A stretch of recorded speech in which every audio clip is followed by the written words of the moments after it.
Hey, what the fuck is going on today? Good to see you guys, man. Look at this fucking vape cloud floating around. For those of you guys who are members, you can now use the smoking pee-pee, all right? It's the vaping pee-pee emoji. So every time I vape, I better fucking goddamn see that emoji. Feel free to use them. You also have a new Pete emoji that you guys can use, okay? I see Pete using it, pee-pee vape. What the fuck is going on? So, I know it's fucking crazy, man. You know, I mean, look, I say to hell with fucking bankruptcy, man. That's what I say. To hell with fucking bankruptcy, man. The only thing that you should be fucking worried about is whether or not your investment's going to go to fucking zero. If it's not, then sit back, roll yourself a big fucking chubby, pour yourself a goddamn drink, do whatever the fuck you do in your meantime, and sit back and take it fucking easy, man, you know? Because me personally, you know, if the company is going fucking bankrupt, that's really the only thing I'm worried about, you know? How they're going to get their stock price back up to whatever price for me to sell out to I'm comfortable with it is something that comes later, in my opinion, you know? You know, I'm not worried that the stock is fearing, you know, it does look like it's fearing some form of bankruptcy, but, you know, me personally, the board has done a lot of things that were very smart and well calculated, and now they're playing this role of appearing stupid. I don't know. It's throwing me off too, man. You know, I also have no fucking idea, you know, but the main thing I'm worried about is, you know, or the main thing that I'm focused on is whether or not the company's going bankrupt. If it's not, then, you know, I'm not really too worried about you know, fucking my money going to zero. So let's go ahead and start the show. Hope you guys are well. Actually, give me one quick second because the lighting in here is not right. Hold on one second.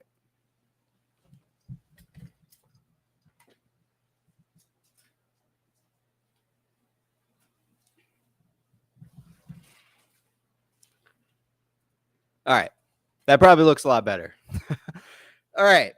So welcome to the goddamn show. Let's go ahead and get started. So, number one, PP is not a financial expert, nor is he a financial advisor. All right. If you please do not use anything in this video to attempt to trade off of. A lot of it is speculation, and a lot of it is opinion, to be honest with you. And a good amount of it is entertainment as well, as you've seen. So remember that when we have guests that come in here, that includes any TA, any opinions, speculation, things like that. Keep that in mind. No one here is a financial expert, and you should never use, you know, speculation or opinion to ever trade off of. If you're looking for a financial advisor, please seek the avenues to do so, so that you may be able to find one and you know, get a financial advisor. So let's go ahead and start the show. We do have ABC backstage. We do also have Pete backstage as well. We haven't heard from him, so it'd be nice to hear his opinion, see what's going on as well. I don't know if we'll be hearing from Roach. Maybe we will. Most of the time he sees us live, he does usually tend to join in, so he's welcome to join us today as well. And yeah, so without further ado, let's fucking start the show, man. Everybody, welcome my good friend ABC. What's up, man? How you doing? Hey, brother. How are you? Good to see you, man. Yeah, likewise, brother. Wild day.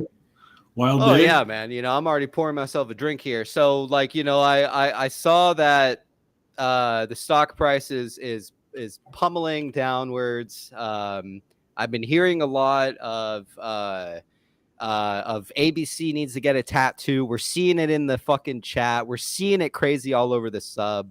What are your thoughts, ABC, while I take this shot?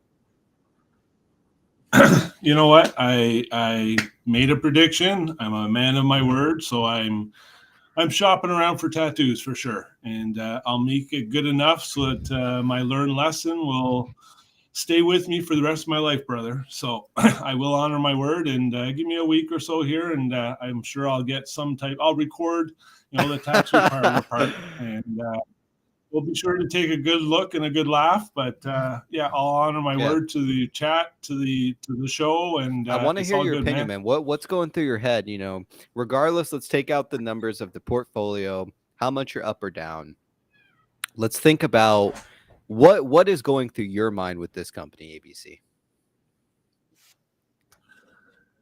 Right now, I think we have possible buyer A and buyer B working together to raise enough funds. I think this company has got a little bit more ahead of it in terms of getting all the I's dotted and the T's crossed. I think, again, not financial advice. I think, with the price point, the best way to describe it is the buying volume is almost 2-to-1 over the selling volume, yet our price is dropping. So if anybody can explain to me how that works, I'll sell my shares. But for me, it's kind of straightforward. If there's more buying than selling, yet the price is dropping, there's something in play here. So, I'm in deep. I literally won't be selling. I will ride this to the bottom if it hits the bottom, and there'll be a lesson learned, but ultimately I have faith. And it's scary as hell, for sure. And it should be scary for a lot of people in the chat too. And there's a chance I could be wrong, and there's a chance I could be right. And Right. we'll see how it goes, man. It's a wild play. This will be in the history books either way. And I honestly believe that Bed Bath & Beyond has something in the works. Otherwise, the way a bankruptcy could be filed, I'm sure it would be contested, so to speak. I'm not sure even a trustee would allow a bankruptcy under these circumstances based on what they've seen being played through filings and stuff. I'm not sure. Not a legal expert, but yeah, it's a wild ride, man. Interesting stuff. We're gonna go ahead and bring in Pete the Shill tonight. Might be feeling more shill-like than bullish. So let's see what's going on with Pete. Pete, how you doing, my man? How you doing, PP Seeds? Hey, good to see you, man. Hey, yeah. So I did my reading over the weekend, but I kind of took a step back from the show and the Reddit community, and kind of the I just wanted to have kind of my own unfiltered perspective and block out all the noise and get an idea what I actually think is going on before kind of reading anything and getting tainted. And I'm pretty worried at this point. I mean, I'm still in the play. I've continued. I've averaged down. I've got 1,000 shares now. $1.81 average. So my initial investment roughly 1,800. I'm down to like $400. Whatever. So it's money I can afford to lose. I'm in it. Just at this point, if everything we have believed to this point is wrong, it's tuition. So, whatever. At the same time, I think my strategy going forward has changed. I'm no longer going to continue to average down. And if we don't get, a lot of positive price action leading into the reverse split, I may very well open a big put position as part of my exit strategy. Oh yeah, because you buy, we get the reverse split and buy some long dated puts, man. If it's a fucking death spiral, those will print. Yeah, but I mean, how's it a death spiral anymore once the warrant deal's done, or warrant deal's not there anymore? I mean, it's just fucking regular dilution, man. So you think that they're just going to infinitely dilute stock? We have 900 mil authorized shares still, and the outstanding is now 428 million, and the free float, that is the freely traded float on the market, is 416 million. So we're in fucking trouble, PP. Like I said, like I've been saying, those shares from the warrant deal are in the market. They're not part of the freely traded float. We finally got updated float numbers. That's what that means. Yeah, I saw that, and it's just I don't know, man. The company, something is just off, in my opinion. Despite all this stuff coming out, I agree with you. It's just really odd, man. But at this point, we're in. We have our circumstantial evidence. We have fucking cast in the board, and circumstantial fucking shit, and not necessarily. I don't think that these recent filings, including the proxy materials, the prospectus, and the other one we got on Friday, whatever the fuck that is, the 8K. I don't think that any of those are particularly bullish. So I mean, what's stopping you from just selling, man? Saving you the $400 from it going to zero. I see. If that's how you feel. I see potential positive price action potentially leading into the reverse split, and Sure. I'm looking for a fucking exit. I'm trying to get out with my skin intact at this point, bro. I mean, granted, it's just my fucking Robinhood account, and I don't really care that much. I have real investments, but at the same time, you know, I'm still trying to play this thing and try to, maybe perhaps minimize that loss. It's very hard to continue to believe in the play, especially when the price is so low, right? The price is so low, and I don't think that there's been anywhere near enough transparency with shareholders from the board, and that's also very worrisome. It's like I'm losing confidence, and also the change from this warrant deal to whatever we have now with fucking B. Riley controlling the price pretty much unilaterally with this offering. Basically reeks of fucking desperation. Sure. On behalf of the board, trying to fucking, execute their fiduciary responsibility, not to us as shareholders, but to the company. Right. They're trying to keep the company alive at any cost to anybody. So in order to maintain their board seats, which they get paid for, they don't just get paid in stock, guys. They get paid millions of fucking dollars. Yeah, that's right. I just, why wouldn't they want to just keep their seats, and ride this fucking thing into the ground?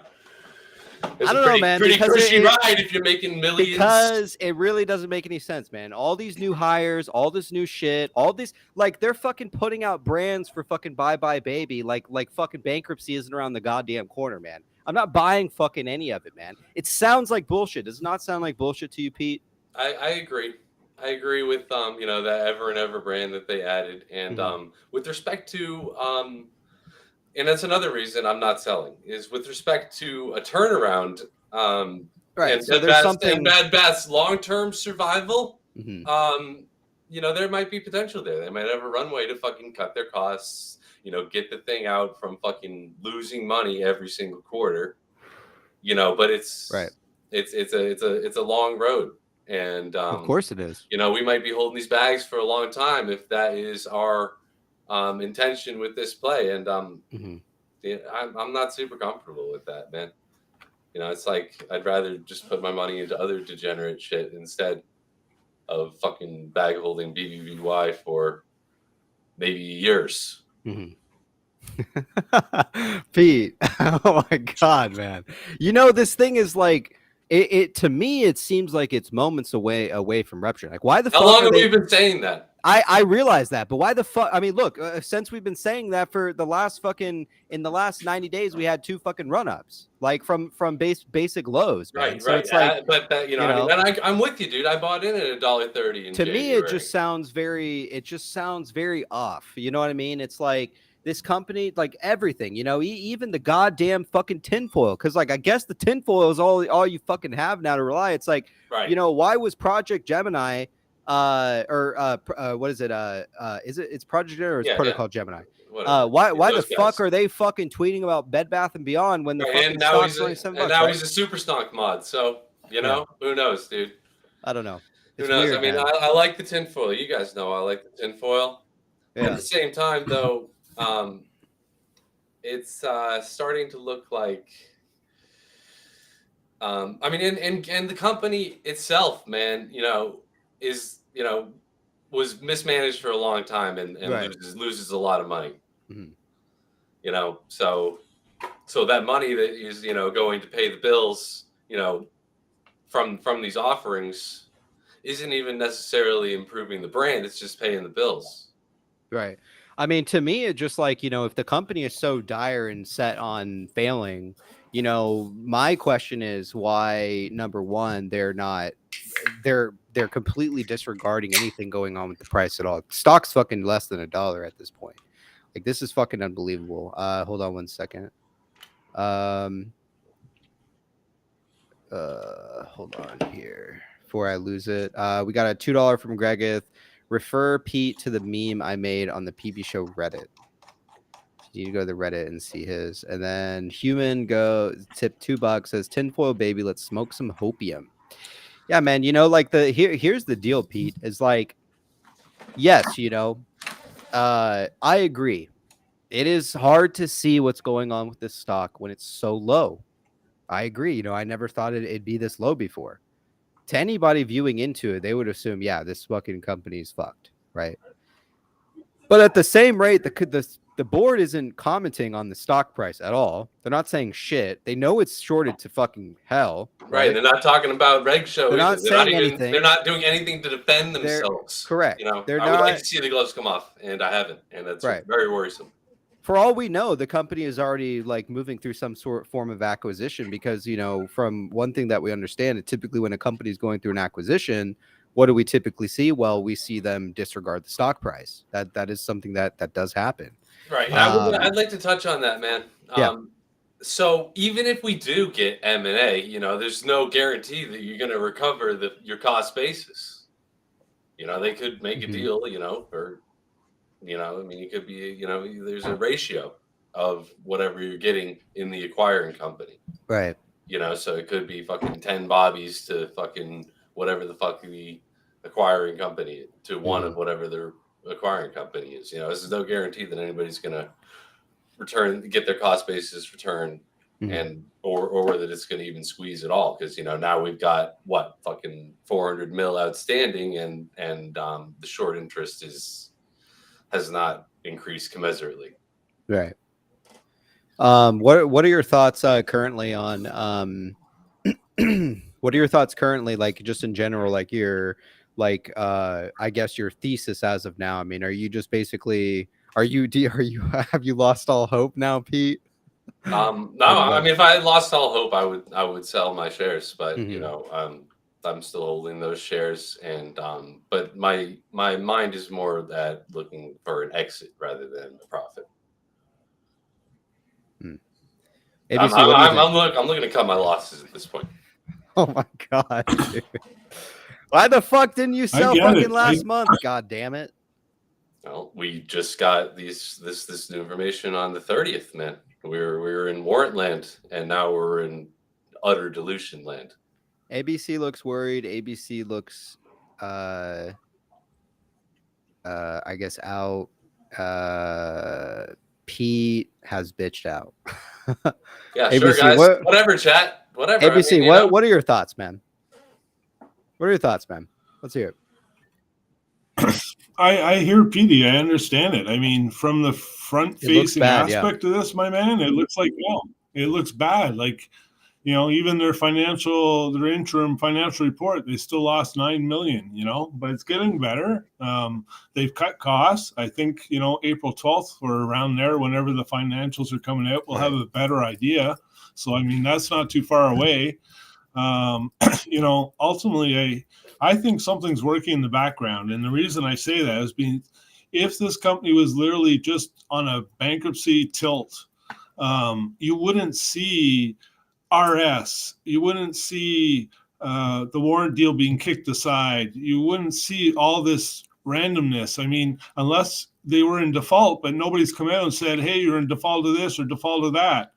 So, I mean, you would usually have third parties show up knocking, and yet they were able to build a deal for consignment for the inventory providers too, almost giving them assurances. So with the new positions that are being hired all over the place, the tinfoil, the unknowns, and usually there are some signs when a company is about to have a merger and acquisition. One is they don't give a shit about that's the a stock big price. Indicator, yeah. And twofold is that any buyers that are coming in to salvage and save this company, they want to get in as cheap. You can't blame them, So I think hopefully, and again, I was looking for 5 green days in a row. Boy, am I off. I think this is going to take a while, especially if they do have to sell 300 million shares. Will it be dilution? No, I think that's more to hold vote control if they can sell that many shares, because don't forget, on March 27th, they kind of did a reckoning how many shares are out there when they recalled for the vote count for the RS. That gives you the mathematics to know what fucking numbers you need in order to control votes. And maybe this 300 million is another way for them to raise some money for sure, or that was a condition to the buyer coming in. But I mean, they just signed this stuff with our B. Riley. Something's in the works. So I haven't given up yet, but fuck, it sucks to see a price like that for sure. It's hard to see, man. Everybody thought $1 was pretty much the low. So did I. I never thought it'd go as low as it did, but it doesn't mean that the company is completely done for. You know what I mean? So it's like, to me, it's like I'm going to have faith in my board up to the point where, whatever happens, happens, and everybody should be making their own financial decisions. If this is too stressful and, you're betting fucking goddamn like rent money and shit, and you need to allocate what you're doing, because it's a high risk play. So it is a tough play. I think. I do believe that there is something deeper. I think there's something that a lot of people are just missing in general. And my thing is why would anyone touch this fucking thing if it's going fucking bankrupt to begin with? Why are they still, even in their 8K, they're mentioning that the NDAs and they're still not mentioning who is holding and things like that. So I don't know. It's very odd to me. It really, really still doesn't make sense. Especially this board, man. It's like I'm just kind of surprised that I find it surprising that this board would come in and just fucking like bankrupt it. Wow, it makes no sense to me. You know what I mean? This is a big fucking brand. This isn't just some rinky dinky. I know that's why I was attached to Bed Bath rather than a lot of these other garbage meme stocks. Is because it's a national brand, a historic brand, the name recognition. If this company were to turn around and become, I always thought that there was kind of, it was undervalued in terms of market cap. Mm-hmm. And but the debt burden, is fucking huge. And we're still going to see on this next quarterly report probably negative earnings per share, which will we're not going to see a catalyst like the GME fucking recent 8K. We're profitable. We're not going to see a catalyst like that for a long time coming. So it's going to have to be some other news. And the only real vehicle for M&A at this point, since we have the warrants and prefs are gone, it's common, is going to be the mechanism for a potential M&A. Someone said Caston it would have to be somebody buying all the common. Caston wasn't paid shares to Death Spiral. What do you think about the Newell thing from Friday as well? There's any connection with Newell at all? I like the connections with Newell, and I think there's potentially something there. However, it's not enough to convince me to continue to average down in my position. I just can't keep throwing good money after bad on this stock. I can't in good conscience continue to lose money, even in my dumb fucking Robinhood meme stock investing account. There are other plays that I'm more interested in than Bed Bath at this point. Right. I mean, yeah, you're entitled fully, to 100% your own opinion. You know what I mean? And that's how you feel about the company. That's how you feel. Just to point out, Pete has not sold. He's a little down, man. He just he's finding it hard to believe. About down about 80%, but that's okay. Whatever. Lost point. Mm-hmm. Yeah. Someone noticed that I say I always don't know what's going on with the stock. You're right. I find it really weird, man. I do find it really, really, really fucking odd, man. I mean, yes, it's definitely. It's totally fucking weird. The circumstances around the whole fucking thing are kind of what's keeping me in it at this point. because why do you hire a fucking high-powered M&A lawyer if you're not going to do M&A? Why do you bring in Carol, to restructure? Right. Why are you bringing in Carol Flatten? Why, yeah. A lot of unanswered questions, A lot of unanswered questions. And, it would be nice if, there was a little bit of guidance in some of these filings. Just to know that they're on our side, right? That's how you feel? Just to know that they're on our side, a little more transparency, a little more Well, guidance. maybe they have to appear like they're weak, man. Like to the point where they're about to close this thing down. Man, a little Sun Tzu, Art of War type shit. Yeah, Mm. I mean, appear weak when you're strong. Be like water. Yeah. Mm-hmm. So maybe. Yeah, I mean, like these are some smart people. I hope it pops. I do hope. I respect your play. I mean, you know where you're going with your money, and you know what you want to do. And if you don't want to average cost down, I hats off to you, brother. Everybody's got to play. I mean, I'm at $1.80, so if it fucking goes, I'll be fine. Yeah, with the difference between $1.60 or $1.80, it ain't much. And if you don't want to throw more money at the pot, I respect it. And that goes to anybody in chat too. You got to play it the way you want to play it. I'm in deep enough that I've got to ride this to either zero or hero. I think there's stuff in the background. I honestly do. I think in essence, if this one does not work and BBBY does not break this basket, we're in for a long another 5-10 years just in terms of control of the market and what can be done to corporations across the country, because we've seen an attack happen and they're very successful at suppressing and keeping down the prices. And a lot of companies that are in trouble are feeling the wrath. And I just hope that some superstar comes along and teaches them a lesson. That would be epic. And from your mouth to God's ears, ABC, for real, man. Because I hate this naked shorting and this, it's just destructive. It's bad for the entire economy, and it's happening on so many different tickers. And it's really an awful thing, I would love to see the GameStop story with Bed Bath & Beyond. I would like to see, a real true turnaround and a return to profitability. And because that would be a great American story, would it not? Well, that's what the institution's supposed to be there for, right? You know what I mean? Like this wonderful country, rebuild, make profit, grow, diversify, and here it is. The market's in shambles and we're literally under attack. And hopefully the right people stand up and this comes to an end. If not, guess what? You got my money. Good on you. All right, let's take a look at some volume today. We had insane fucking volume, man. I think today was like 165 million volume. Off exchange, we're looking at 72% off exchange. Still over 70, man. You got to ask yourself, why are they doing this fucked ass shit, man?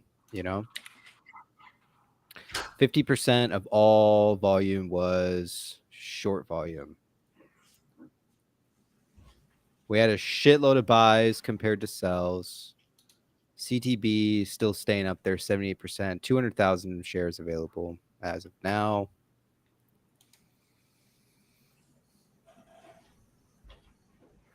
Still have FTDs. Most recent was 2 million.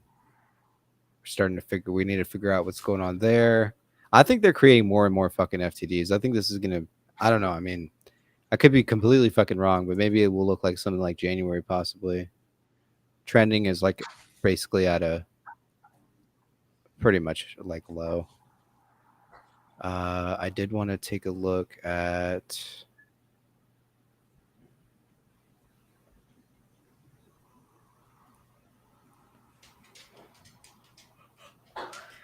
I thought there's a way you can turn these off.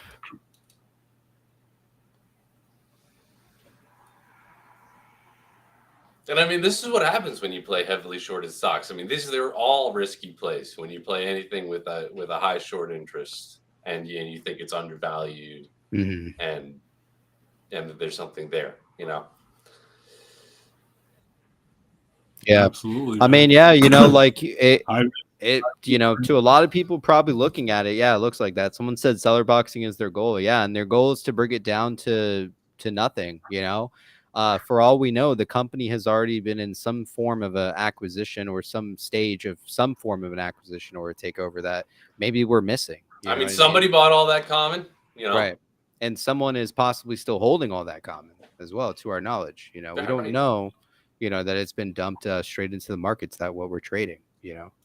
And that could basically tell why we're still also on reg show, because even if they plan to take it to zero, let's say in essence, they want to seller box it, bring it to zero.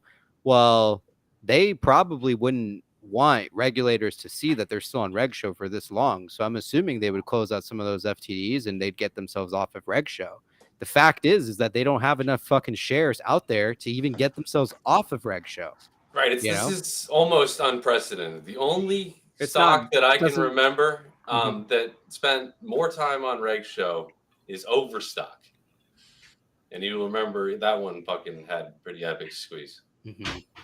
So, that's keeping me in the game too. Mm-hmm. Yeah, I think Overstock was on for like forever, stupid, like a year and a half. Yeah, but that was also happened. Like that was in like the 2000s. Yeah, 2009 or something, right? 2000. Right. I mean, I wasn't in the market. I was like in high school, I think. Yeah. Yeah. So we want to hear some bullish stuff from the chat. Give us your reasons why you're still in the play. Yeah, I've chilled enough. You guys probably want to ban me. Nah, but a lot of people are saying, I know. Get Pete out of here. I'm reading. Hey, put up a vote, man. If they want to kick me out, they can kick me out. I would love it. We've posted a link. Come say your shit to Pete if you'd like. Yeah. The chat is open to all. Let's hear opinions. Oh man, I would love to talk some I think tonight we should hear some opinions, man. I think we should do something a little different tonight. Usually we have guests on, we run through it. If some guests come on, they're more than welcome to come in and we'll pause the chat stuff. But you guys have a link there in the chat. Come on here and let's hear your opinions. We already got one person in here. Let's bring him in. Send him a link too. All right. We're going to bring in Ian first. Ian, what's going on, man? What's up, bro? Yeah, so basically I saw what was it called? I saw a bunch of things on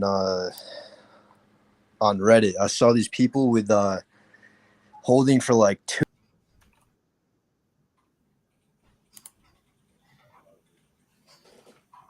Hey, bro, you there?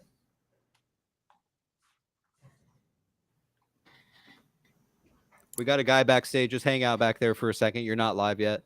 Ian, I think you're losing connection, man. He was about to give us some shit and they took him out, man. Damn. All right, he's gone. All right. Oh, wait, here he is. Hold on. Oh, can you hear me? Hey, man, we can hear you loud and clear. We can hear you now. What's going on? What happened? Was it not working or? You lagged out. Oh, okay. Yeah. So where did you lose me? Right at the beginning.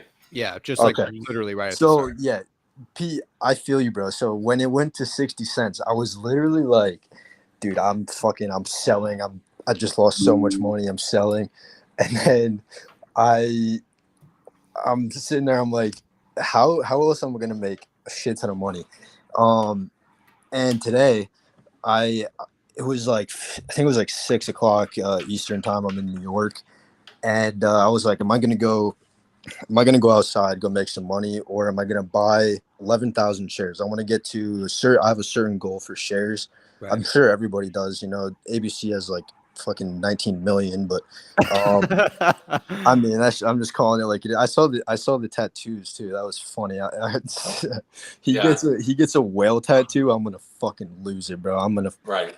That's hilarious. I saw that. I was like, Honest being 444. What the fuck? Why is it? He got tattooed already. I thought he got tattooed already, but that's besides the point.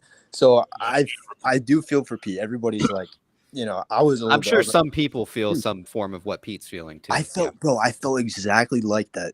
Like, right.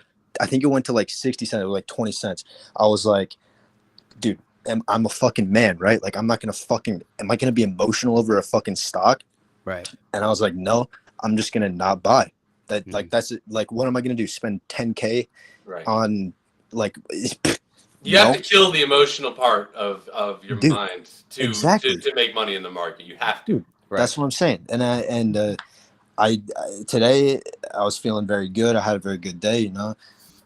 Good. Glad to hear it, man. Yeah, absolutely. But when I saw it go down like 26% or whatever it was, I was like, that's so shitty. So I spent some time like recollecting my thoughts. I wasn't nervous or like, you know, panicking or like sad or anything like that.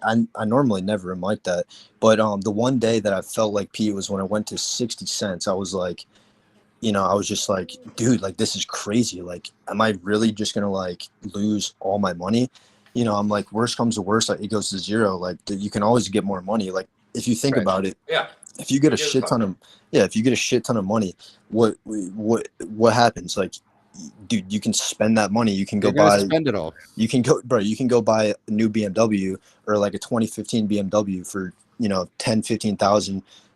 You know, you can make your money or you can lose your money. It's trading hands constantly. So there's always more money to get. But if you lose it, it's like, okay, give me more money. Like, so, you know, if it goes to like $0, bro, like that, which is, it could happen, then, you know, you lose $0, you know, ABC loses $0. That's, he loses or he loses however much he has. He goes to zero. That's just a bunch of zeros, right?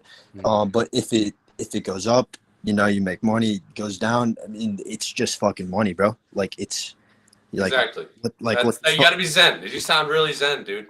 Dude, it's you know, money. That's how you got to be. That's all it's it is. Money. Yeah, it's just money. Yeah. So there are more important things in life. You have two accounts. You have a meme account, $500 or whatever you have in BBBY, and then you got another one like more money. I mean, yeah, I know what you're saying, man. You know, it's just like, you know, if you have the ability to run a zero. Hold on one second, my dog needs to be let out. Yeah, but yeah, my phone was about to die. Yeah, this is my first time on the show. I've thought about joining like a million times, but oh yeah, I just wanted to join more for Pete's sake because everybody is coming at Pete. I don't care. I like it, honestly. No, I know. I felt like that, and it's like, you know, you don't want to be like, oh, what the fuck am I doing? You want to have a level head. I mean, think about ABC, bro. Think about ABC. Like this man, he's in here day in, day out, just, you know, doing research. Like nobody does that. Nobody does that. So you got to really keep your head strong. I mean, it might go to zero, like it might go to 10 cents. It literally might. It's a stock, bro. Like look at AMC. You're thinking, oh, I'm gonna buy some AMC. It goes to like $5, and then you get a notification from. I use Robinhood. It's super shitty. They cucked me today. They literally fucked me today. It was ass. But you know, maybe that's good. Maybe that was impulsive. I don't know, but it's still. I lost my train of thought. Money, stocks. What else? What do we got? What was I saying? I forgot what I was saying. I have really bad. It's all good, man. Yo, we appreciate you stopping in the show, and we got 2 other people ahead of you as well. So we appreciate you stopping in, man, and appreciate you sharing a little bit of what you've been feeling with Pete. I know all of us from time to time have felt a little bit like that, you know. So you know, we appreciate your feedback, man, and yeah. All right, man. We appreciate you, brother, man. Stay zen. All right, see you, man. Yep. All right, we're gonna bring in our next guest. We got a couple people ahead. Hodel and AJ. Wait 1 second. We're bringing in Evan first. Okay, let's go ahead and bring in Evan. What's going on, man? Hey. PP, am I live? Yeah, you're live, man. What's up? Dude, first and foremost, man, just thanks for having me on the show. I've been watching your show from the get-go, I think from back in February. I used to see the little fry icon on the BBBY subreddit. I was like, this guy's so rad, you know? And then you made the show. I'm like, oh, it's Fry, you know what I mean? It's BB. So anyway, long story short, man, just glad to be on the show. And I, you know, there's so much I could share, but you know, man, things are. To be honest with everybody, I can't believe they got under $1. I mean, I'm like blown away. I'm surprised. Fundamentally speaking, just it's ridiculous. Yeah. But I mean, I've doubled down, tripled down. I still have reserves. It's like insane. I have just a little bit. I mean, I'm a bartender, so I make good money every day, but it's just, I got all my boys on board and everybody's like hitting me up like, Evan, what's going on? You know? And I'm like, just trust the process. It's algorithms. It's seller boxing. People are talking about seller boxing. And Right. I remember reading the DD back in about 2021, back on Superstonk, the DD about BCG. It's the consulting firms, you know, the Triton. Now he's suing Bed Bath & Beyond. It's ridiculous. You know what I mean? Yeah, it's a little weird, like his timing, right? Like to sue Bed Bath & Beyond like now, like that's a little bit of weird timing, you know? I mean, Yeah, cellar I mean, box Dogecoin. companies have made it out of the cellar. They're I can name you 5 right now. Let's hear it.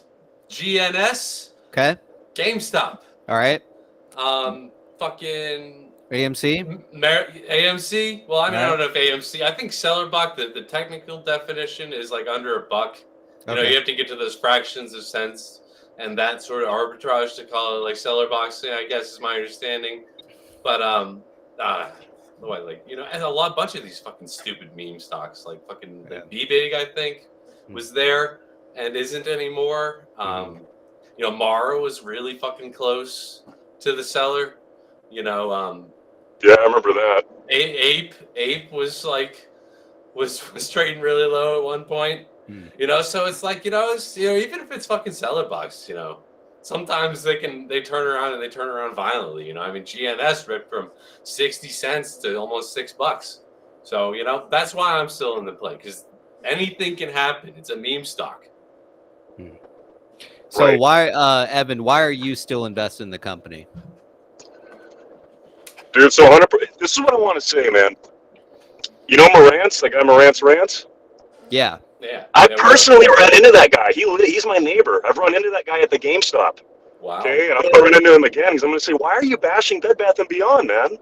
No way. You know, like, yeah, you were. I don't want to disclose too much. I know everything about the guy. My boss actually knows the dude. They went to high school together. Anyway, long story short, it's like I can't believe he's making these videos. I unsubscribed. Like I liked him last year. You know what I mean? Yeah. I was a subscriber, and what I wanted to say was, you know, every time I go to the local Bed Bath, which is why I brought him up, he made a video going, "There's nobody here." You know, every time I go in there, the place is packed. Why is he It's fucking packed to the lying so rafters, much? man. There's lines out the door. I can post stuff on Reddit. There's lines out the door. I mean, Wow. they close. So why is the dude lying so much then? that's why I want to like check the guy. Like, dude, why are you doing that, man? Like what is somebody paying you to do that? Like That's what really incentive fucking do you weird. have to go on YouTube and bash the company? You know what I mean? You're a GameStop, which I respect. You're a GameStop holder, but like, why? You know what I mean? You're going out of your way to do that. That's out of control. You know what I mean? That's really fucking If you're weird. in GameStop, you shouldn't be bashing any stock. You should be Right. You know, bullish or not even bullish, but you know, you should, you know, be drawing attention to the greater problem here, which is this fucking crookery shit that is going on. Yeah, it's not enough that they tax us and buy up all the real estate. They gotta, you know what I mean? That's why I'm in this play. Is I can't buy a house. You know, I make under 80 grand a year and I can't buy a house. So it's like, I might as well Nobody be, can, you man. know. Gotta get Right, your so- equity somewhere. Yeah. Exactly, dude. And even if you have Exactly. the down payment, man, like the fucking interest rates are fucking crazy right now, man. Like you get eaten alive. Like, you know. No, it's even asinine. fucking- Go ahead. Right, and it's, you know what, you'll get eaten alive if you buy a house right now. No, I know, and that's the Yeah. thing is my girlfriend wants to have kids, and it's just, I told her, I was like, babe, this is our Hail Mary, you know what I mean? Like, Right. I made a good amount of money on the GameStop squeeze back in 2020, and I'm blessed to be a part of that, but it's, you know, this is the next play, and I've done my, just like, I'm on the show every night, I listen to you guys every night, it's, you know, helps me be zen, and Yeah. long, you know, and I've been long on this play actually since I think right before August, and I didn't sell. I was up. My portfolio was up 40K, all shares. I didn't have any calls. I wish I did. I sold a small amount, so I think I profited about 3 or 4 grand. But yeah, everybody got rug pulled, and we all kept holding back in September. You know, Reg Show. Everybody had all these theories, and I've been riding it ever since. You know what I mean? And I did sell a little bit back in January. You know, just make a little bit of money here and there, but Right. I have well over 30,000 shares right now, and I'm holding, and it's honestly shocking that they've gotten it down this low. Yeah, but yeah, fundamentally speaking, yeah. they're turning the company around. You know, I'm seeing it. Yes, I'm seeing you're 100% right, dude. And the balance sheet reflects that, and the stuff that exactly. they've been doing reflects that. Yeah, and it's been talked about time and time again on the show how they're doing it. The ABS, you know, they're cutting the constituents up in Canada. They're cutting all that out. They're cutting the fluff. They're cutting the stuff that doesn't make money. They're doing what GameStop did. You know, they're putting more money into e-commerce, and that where it should be. And Trading was running the company poorly, and it's crazy how every time I go on Reddit or screw Wall Street Bets, but I mean, you go on these forums and people keep shitting on Bed Bath, and it's like, how do you guys not see the positives in this? Right. Well, I mean, you don't really know who bad actors are. You don't really know what their intent is. You know, in my opinion, yeah, you're right. You know, if you're not invested in the stock and you're not shorting it, nor do you have puts or calls or anything, any kind of position, I don't know why anyone would even, you know, like accounts like that would have opinions on it. You know, a lot of them don't even own the stock. You know, so yeah, it's a little weird. But we're getting stacked with guests in here. Evan, tell the chat, man, what you want them to know on your way out. Well, dude, 100% be zen. I mean, we're all going to see this through the S1 filing. I mean, there's so much mystery going on. I'm on the side of the fence that's agreeing with the chess game. You know what I mean? Where I think I have a hunch that Ryan Cohen is a part of this, some way, shape, or form. Whether he's got skin in the game or not, I think he's communicating with a party that it's all about taking down the short side.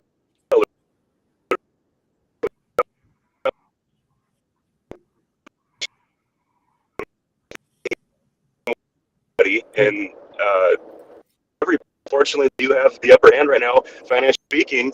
But we're coming around. You know, we're getting smart, and you know, we're holding true to it. And I think whether the algorithm, whether sometime in June, you know, that 147 theory, something's going to happen. You know, the merger and acquisition, something's going to happen. So I just think we need to. You heard it from Evan, man. Keep seeing it through. You know, the thesis is strong. Thanks for having me on, PP. Yeah. You guys appreciate take care. you tuning in, man. We're losing you just a little bit, but you take care, man. We appreciate the support, and thanks for calling in, man. See you later. Thanks, bro. Take care, guys. Take care. Cheers. All right, we're gonna bring in our next guest, Hodel. Everybody, welcome Hodel. You've probably seen him in the chat before. Hodel, what's going on? Hey guys, how's it going? Can you hear me okay? Yeah, we can hear you, man. What's up? Cool. Yeah, just wanted to tune in and say hello. I've been watching for a long time now. So Thanks for putting on the show, PP. And of course, man. ABC and Pete, always good. And all the other guys, Will and you copy and all that. Appreciate it all. Yeah, just been I don't know, this stock's just been such a wild ride for fucking like a year, I would say. I just wanted to say that I feel you, Pete. Like, I felt like this many times over the last probably 3 months or so, particularly, because this stock's getting absolutely smashed. And I think it's pretty prudent that we remember who's on the other side of the stock. There is hedge funds, there's market makers, there's people who have a lot to lose on the other side. Not just, you know, $1,000 here or there like you and me, but billions of dollars. And they really need this stock to hit zero. Because if they don't, the meme stocks are just going to take off. I think the whole meme basket is riding on this. And if Bed Bath Beyond survive, which I firmly believe that they will, because I believe that in the board, I believe they're turning it around, and I think they're going to survive. And if they do, the whole meme basket is going to absolutely fuck the shorts completely.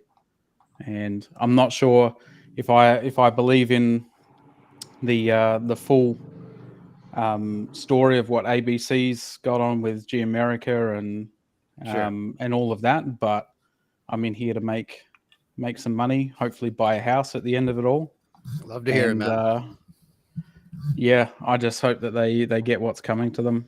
But I do think it's prudent that we don't forget who is on the other side of the coin here, and exactly how much money they have, both to use in fucking with the stock and how much they have to lose too. Mm-hmm. And what would you say to these people at home, man? Why are you bullish? Why are you still holding the company? Why are you still invested? Man, if I was a new investor, I would steer clear of this stock completely. This is like the scariest stock, probably. High risk. Massive high risk. You would just look at it and it's alarm bells going off, right? But I love the stock because I've been in it for a while now. I've read all the DD. I've done my own DD. I watch you guys. I hear all the stories. I disregard what I, think is just stories. But essentially, all of the traditional indicators on the market, I think, are just bullshit. They just don't apply to bed baths. So the only way that you invest in this stock is if you get to know the company, get to know the board and the potential there, and just hold. Just freaking hold. I think setting dates is a pretty bad idea, but in the long run, I think it's pretty good. So for me, from the the last financial earnings, I didn't believe that they would get cash flow neutral in such a short amount of time, but maybe 6 months they could. So I'm not expecting it next earnings. Next earnings, I'm expecting them to use most of their money in closing stores, turning over stock, that kind of thing. And it's the one after, I think, that's going to really rock the boat. All right. Well, you heard it from Hodel.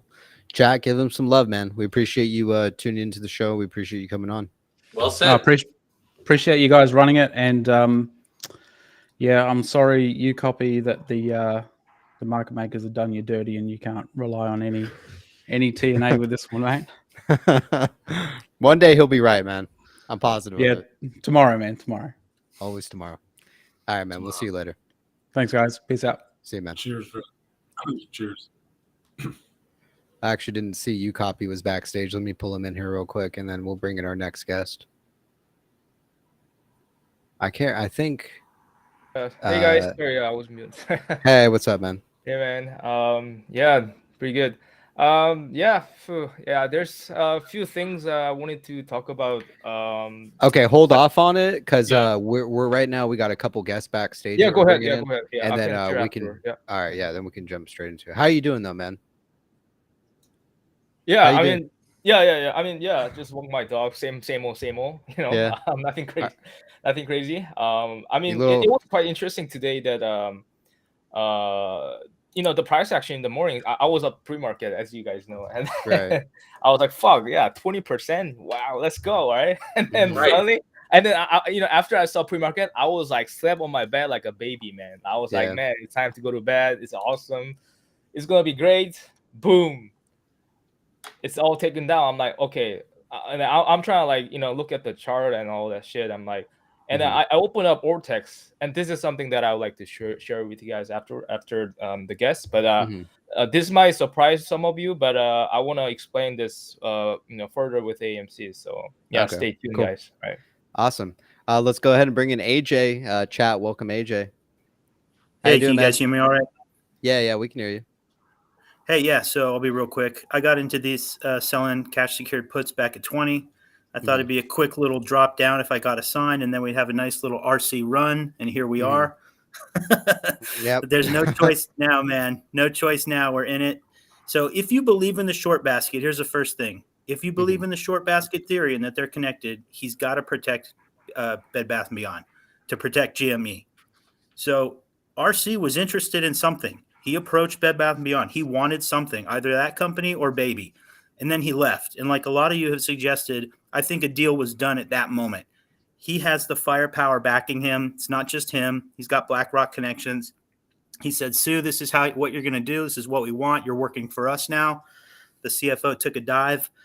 And, I think he's been involved the whole time. And I think this is just one huge short trap. And it makes no sense that he would walk away. You know, he wanted it for some reason, and he's got to protect it. But I think we do need a squeeze. Right. That would help a lot to really get the cash situation settled.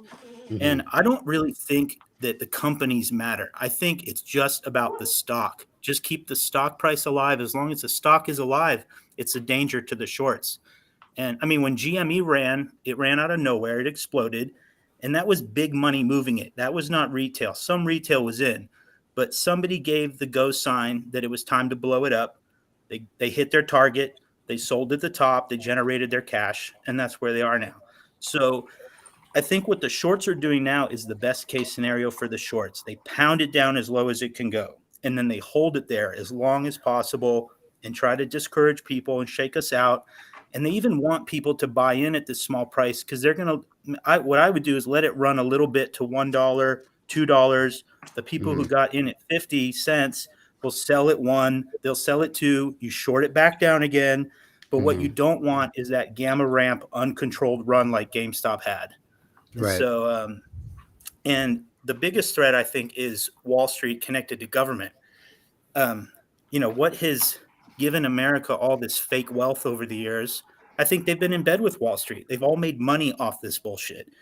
And so, you know, America uses Wall Street to engage in the financial battle with China and Russia, you know, to manipulate our dollar and things. And I think America's trying to figure out, you know, it's like the Alien movie. Wall Street is the face hugger. And if you try and remove the face hugger, you're going to kill the patient. So it's like they can't allow these runs to bring instability to the system. But you've got millions of frustrated young men usually in these meme stocks that I think government looks at us and like, shit, we've got to give these guys their payday. The jobs aren't there. We can't have 10 million pissed off guys in Washington, D.C. So I think that's the one thing that's holding it back. I think government knows about everything that's going on. I think they're maybe trying to come to an agreement that says, hey, let the stock run to this amount. You know, I think they learned from GameStop. That cut them by surprise. So I think in the next one, you know, RC would, you know, they'd go to government and say, this is what we need to turn this company around. The people are invested in us. You know, he's got this whole retail army. And yeah, I'm in it to win it. You know, what do you guys think? I mean, man, like, you know, I just I believe that I don't agree with like everything you're saying, but I do think that RC definitely has a following. I think that he most definitely is somewhat to some degree involved in this. And I think, quite honestly, we have a good board. So, you know, whether it's a political thing of why the stock's not running or whatever it may be, you know, the only thing I'm curious of is, you know, there are a lot of hedge funds out there that also don't just short. So I'm just curious why a lot of big money's not moving to squeeze this fucking thing. But it's a fucking, it's an interesting thing. That's for sure, man. So, but yeah.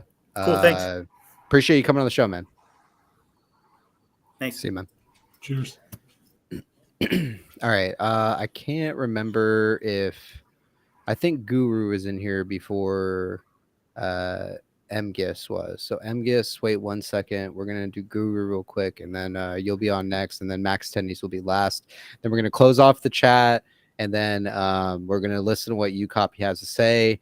We'll reopen the chat again, and then you guys can come and talk your shit. Coach, I see you backstage. Just sit tight, man. Nobody can hear you right now. You are backstage. Just sit tight for just a moment. You got 2 people ahead of you, or 1, 2. You got 3 people ahead of you, man. Sit tight, and we'll get to you, okay? All right, let's go ahead and bring in the tinfoil guru, man. I've been seeing him smoke this big, fat fucking dildo in the backstage, man. I'm curious what the fuck it is. Let me bring him in. Hey, what's up, man? You're muted. Muted. You're muted, bro. No. I don't know what he's saying. Mic is not working? Your mic's not working?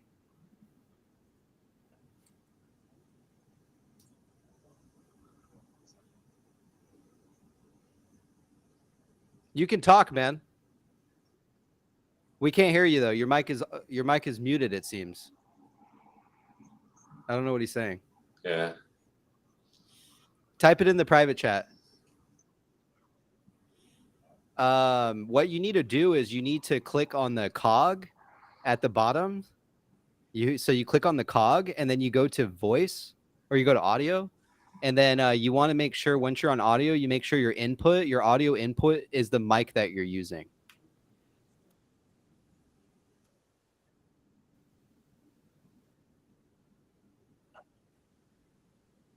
Once you do that, you just have to make sure you're not on mute. It's not working. You have to also allow.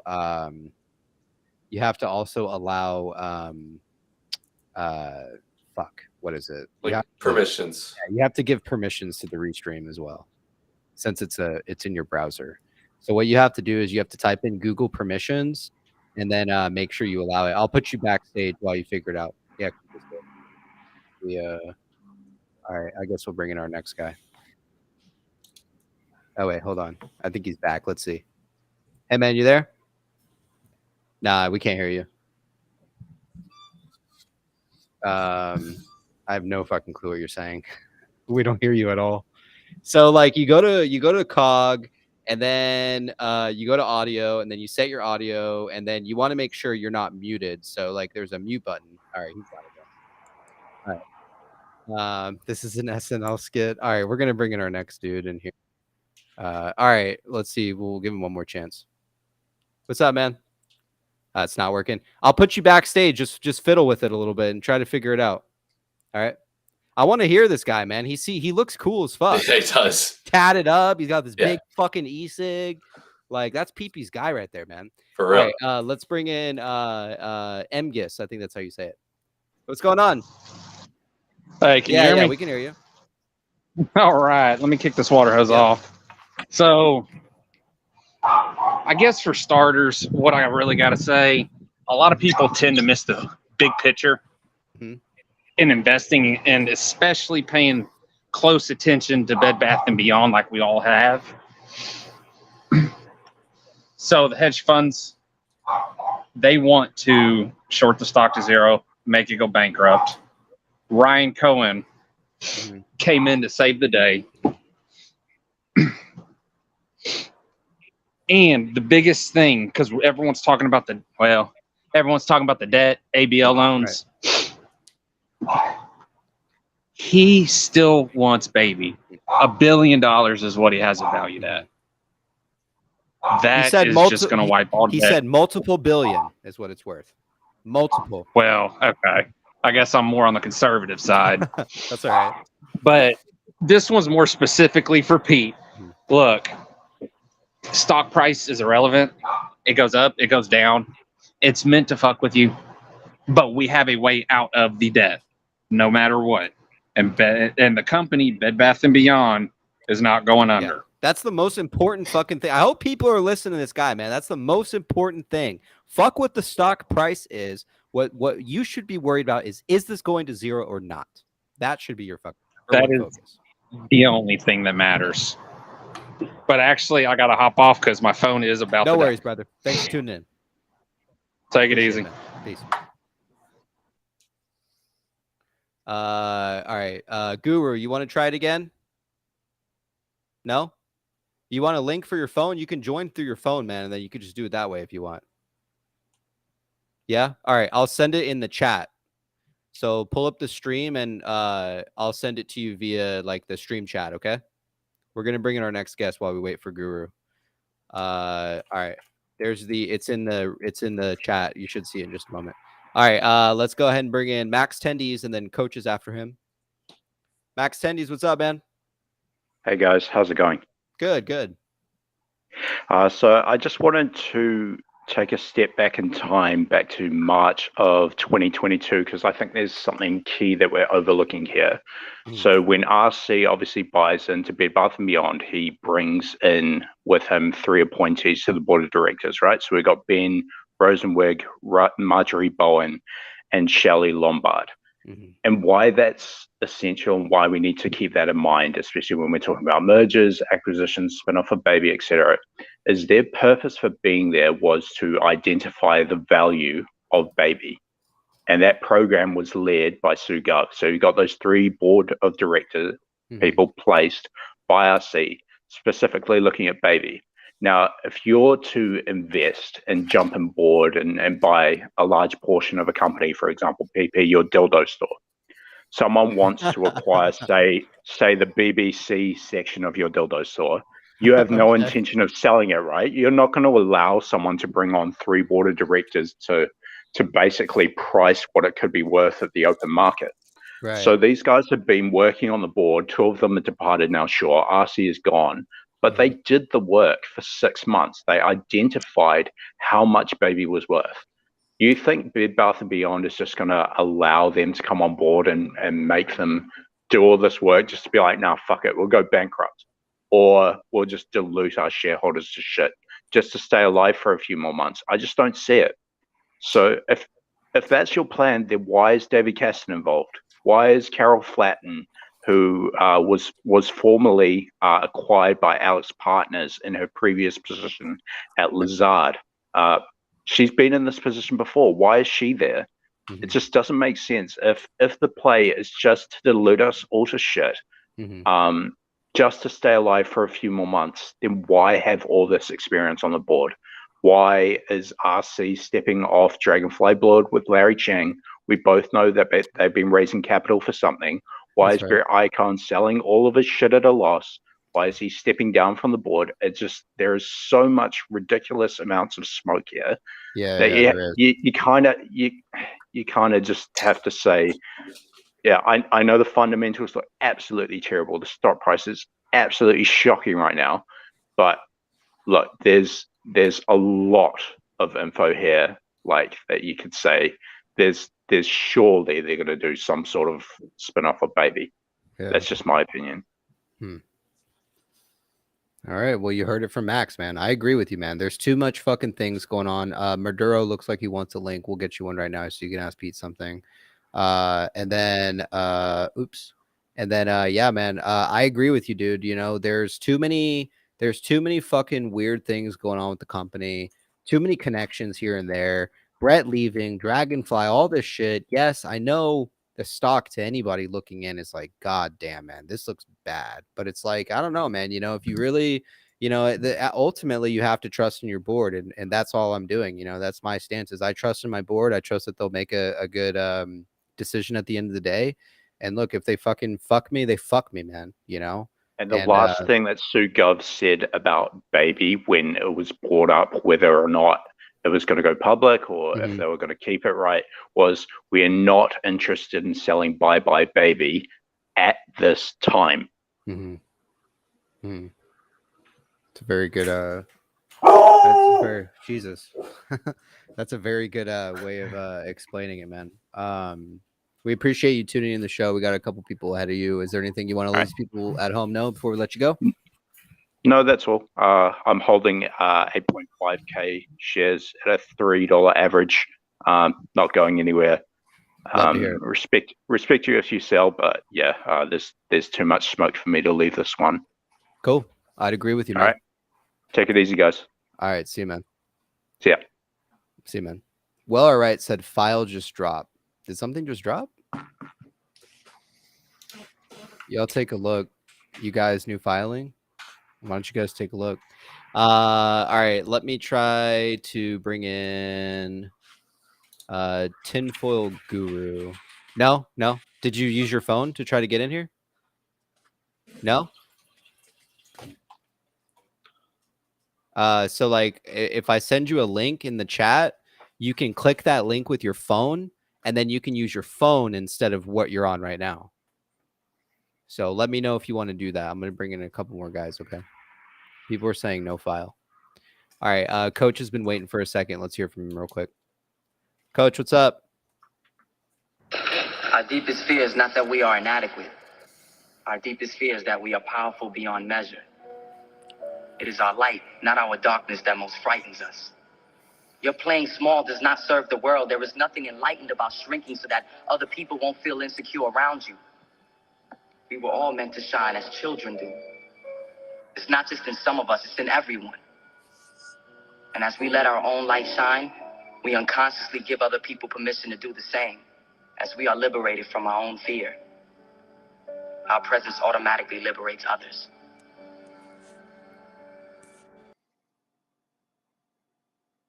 Well, we heard it from Coach. Little motivational speech there. We got 20 USD from Gregeth. I am camera shy, but the two LLCs that were formed in a very SPAC-like manner, meaning 1 billion offerings, lead me to suspect the two LLCs were formed for specific reasons. One person wants Bye Bye Baby, one person wants Bed Bath. That's a very, very good explanation, man. I also appreciate the tip, dude. Let's try. We got Goatman in here. We're gonna try one more time. Tinfoil Guru. Let's see. Hey, you there? Hey, whoa, hey. Oh wait. Hang on. Wait. Yeah. We can hear you. Unplug my headphones. There we go. All right, do this. we got you finally. Let me do that. Perfect. Technology. Good. Hey. All right. Cool. We can hear you. Yeah. Sorry about the technical difficulties. No worries. Goatman, you're right after Guru. He was waiting just for a moment. So let's fucking hear it, man. What is that big dildo? Real quick. Yeah. Real quick. This is a Mage V2 Holy shit. 21700. So unlike your regular 18650s, it's just a higher current load. It's way overkill. Nobody ever needed to do this, but crazy, America, man. And that's what we need to talk about. We need to talk about America. This is PP from the future, man. So real quick, let me just thank you guys. I had to take my headphones off because it's kind of echoey and it's weird. No worries. ABC, PPP, you have just thrilled me, entertained me. I've laughed with you. I've cried with you. I am a total degen. I dropped out of high school. It's the works, man, the works. Mm-hmm. A couple things. The first thing I want to point out, and I think the most important, and something that we forget, this is America. And that's a two-sided coin. Heads is what we see every day when we get up, we go to work, the guy at the gas station, each other, that small world. Mm-hmm. The tails, though, is all the things that we don't see. ABC, man, I'd love to have a cup of coffee with you and talk conspiracy theory, because your head is just, I feel like you just see a zoomed out picture. I know we don't like to get too political, and I won't get too political, but I'll try to drive my points home. This is the same country that we know now has been and is responsible for some really devious stuff, guys. Mm-hmm. It is beyond reasonable doubt that, their hands are in the cookie jar just as bad as these shorts, just as bad as these super hedge funds. Mm-hmm. We talk, you guys talk about Gensler all the time. So look, I just want to reiterate that we're fully aware of just how far the government's willing to go to manipulate us and to coerce us into this hamster wheel of a culture and society we have, and we're poor. We're always going to be poor. Mm-hmm. They're looking, pretty hard to keep us that way. Mm-hmm. Now, am I in? Sure. Am I like ramen? No, like I don't even have it's bread and honey, man. It's not even ramen. The point is that I'm in as much as I can be and still be happy. Mm-hmm. Still have a decent quality of life. Clearly, y'all, some of you guys have invested money that I would consider life-changing already, so whatever. But look, the point is that we can't forget that if there is a modicum of a chance that they can zig while we zag, and they can cover on the way down for the last 8-9 weeks, 10% a day, come on, they're gonna do it. And I'm confident, this is where the tinfoil guru comes in. I'm convinced and I'm zen because about maybe 4 or 5 weeks ago, I gave up on squeeze play. There's not going to be a squeeze. No squeeze on this at all. They can't afford you. Do y'all remember when the dude was on national television bawling his eyes out because of GME? Yeah, I remember. They're not going to do it again. They're not. They're into it.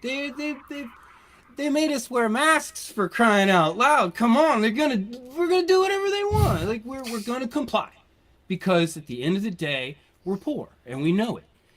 However, we're loud, and we're this is the island of misfit toys, man.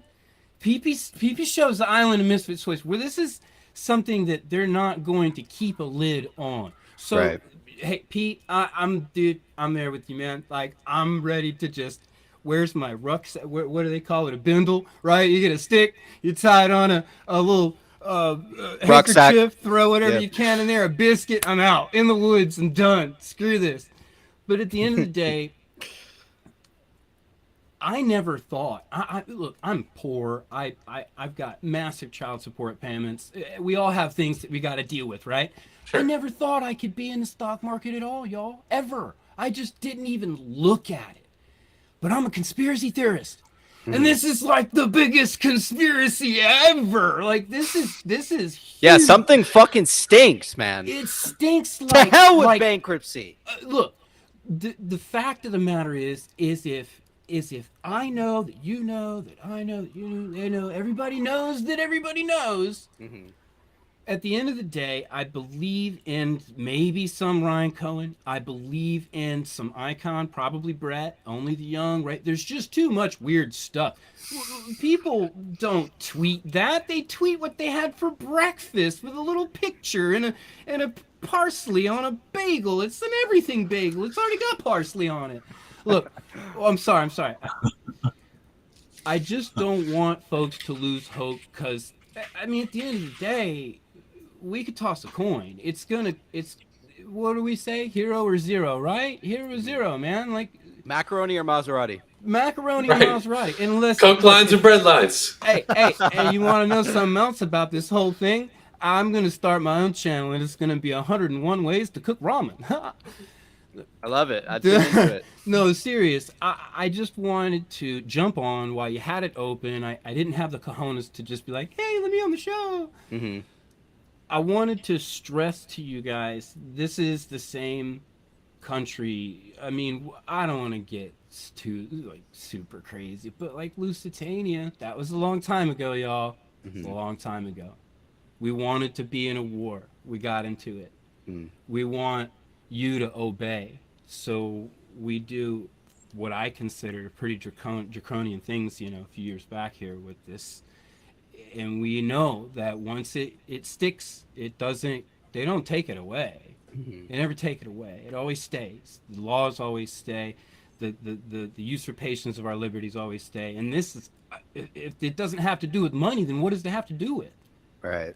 Look at gold. Look at look at gold. It's gonna be more than 2,000. And something I jumped on here just before, and I'm gonna leave after this comment. I just thought it was strange. I was like, oh, DTCC on the internet. Never done that. Did you guys see that they just moved, like as of the 1st of April, they moved to Jersey? Mm-hmm. Strange. So I don't know if there's some legalities there from moving, but I'm looking at their website here and they're like, yeah, relocate from 55 Water Street. So let me ask you this. What are your thoughts on Ryan Cohen? What are your thoughts on Ryan Cohen and the Teddy thing? And what is your thesis at the end of the day in this play? I'm pretty huge on this reverse triangle SPAC thing. Like, there's too many hands. And look, let's face it. Everybody's kind of wants to be the guy. What's with all the secrecy? If there is a powerful investor, right, or two, I mean, they've got, you know, hero status. Oh, I mean, they're gonna be the hero of the like, they saved the day, right? Mm-hmm. It's in our nature, especially as men, too, to play that role. It's very interesting to me that if it was any Blow Joe, I don't think any of this NDA stuff would be going on. If it was just some random guy investing in this company, it wouldn't matter, right? Right. Because of the GameStop and all of that, because of Ryan Cohen's actions since he sold, and you know, and just the silence. I mean, I'm sorry, man. Being quiet is sus. It just is, you know, it just is. And at any point in time, I've heard people comment, seen people comment before, hey, why not just be like, hey, I got nothing to do with it. Hasn't done it. As far as Teddy, I mean, it's clear. I love the other day y'all were looking at the picture again, and it's like, who took the picture? Well, it was Brett. Brett took they were having tea. Yeah, nobody fucking questioned that, right? Like, we were all too honed in on RC and Icon to realize, I mean, somebody, well, wait a did they second. get the waitress to do it? No, they don't have waitresses in places like that. You know what I'm saying? You got to have a background check. Anyway. Look, I love the momentum. I do think Teddy as a bank's weird. And now I'm going to icing on the cake with my ultimate tinfoil. What if this has more to do with crypto supremacy? If the federal government's trying to push, CBDC, right? And they want to centralize it. Well, that jeopardizes everybody's decentralized, philosophy on the power of crypto. We got to keep it decentralized. So, I mean, could this be like, yeah, billionaires, corporations, hostile takeover, nah. If we zoomed out a little more and looked at the potential of, I mean, I've seen it here and there, people are talking about, exchanged money. Now, FTX, that was clever. But we know this potential. I mean, I'm not too smart. You guys are a bit more wrinkled than I am. But I mean, some of these young men they're on this Web3. They get it. They see the technology. They see the potential of NFT. They see how secure it can be, and it's not technically in anybody's hands, so it can't be manipulated. And if that's a larger zoomed out picture, that's my conspiracy theory. This is crypto supremacy. And in order to manifest this within the next 3 to 5 years, we're going to need some key players. We're going to need people like Chang. We're going to need people like RC. We're going to need people like Brad Eichen that are younger, that also, guess what, see that technology.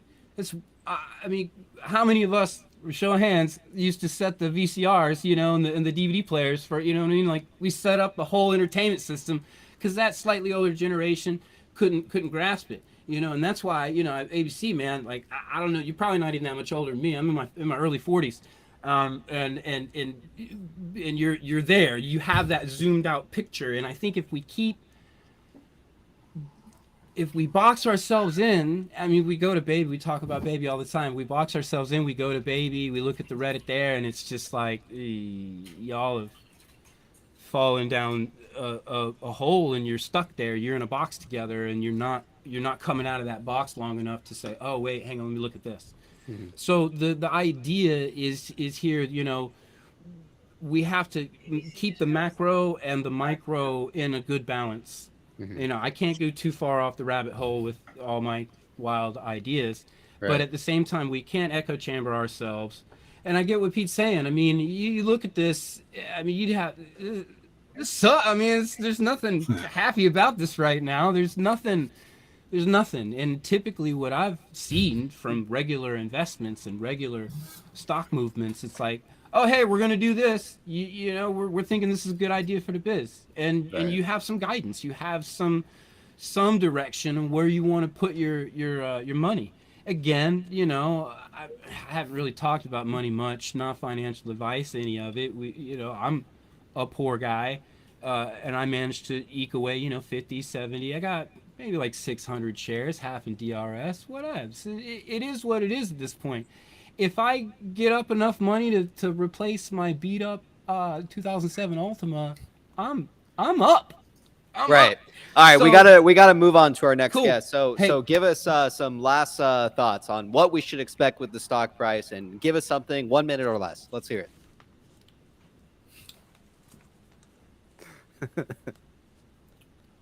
The tinfoil guru has 4 steps to Zen. Mm-hmm. Take your hand and put it out in front of you. Mm-hmm. Take your other hand and point at your hand. It's 2. Now say, fuck you, pay me. Fuck you, pay me. I love it. I love it. That's the 4 steps to Zen from your tinfoil guru. I love you. I love the ThePPShow. Thank you, guys. Have a great night. I'm going to keep watching. Cheers. Cheers, man. That was wild. You're muted, Pete. Pete. BB. You guys got me? You guys hear me? All right, cool. I can hear you, Pete. BB, you're oh, muted. My bad. I thought you were saying Pete. I thought you were saying Pete was. Yeah, muted. that's what I thought you were saying too. My bad. My bad. Okay. All right. All right. We got one more person ahead. Jesus, people keep fucking joining in here. Actually, we're gonna have to allow Maduro to say something at the end, real quick too.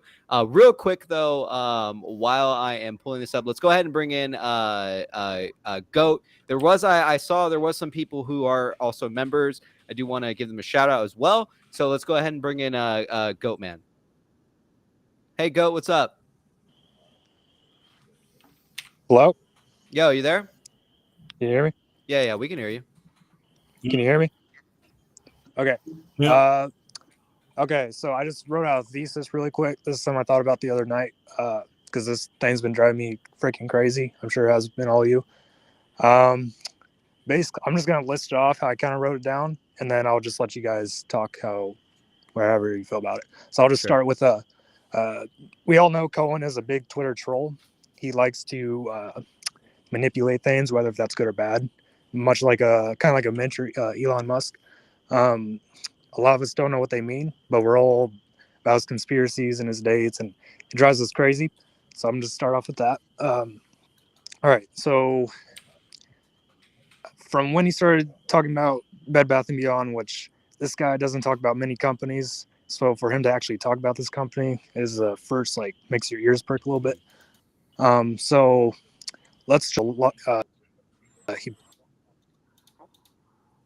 everybody supposedly pumped and dumped it, and now the time when the lawsuits are hit compared for these pump and dump acquisitions, Cohen needs to tuck away until the suit settles. That's very important, especially with these types of acquisitions. Cohen is a guy who does not like hedges. He has made it very clear time and time again he does not like hedges, and he likes to troll them.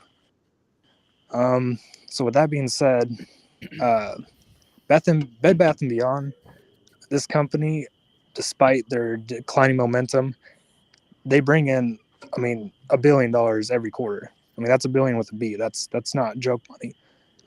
Even despite the brick and mortar fallout, ever since 2008 or ever since Amazon, that's not bad. So to me, they don't really have a cash flow issue. They have a financing issue.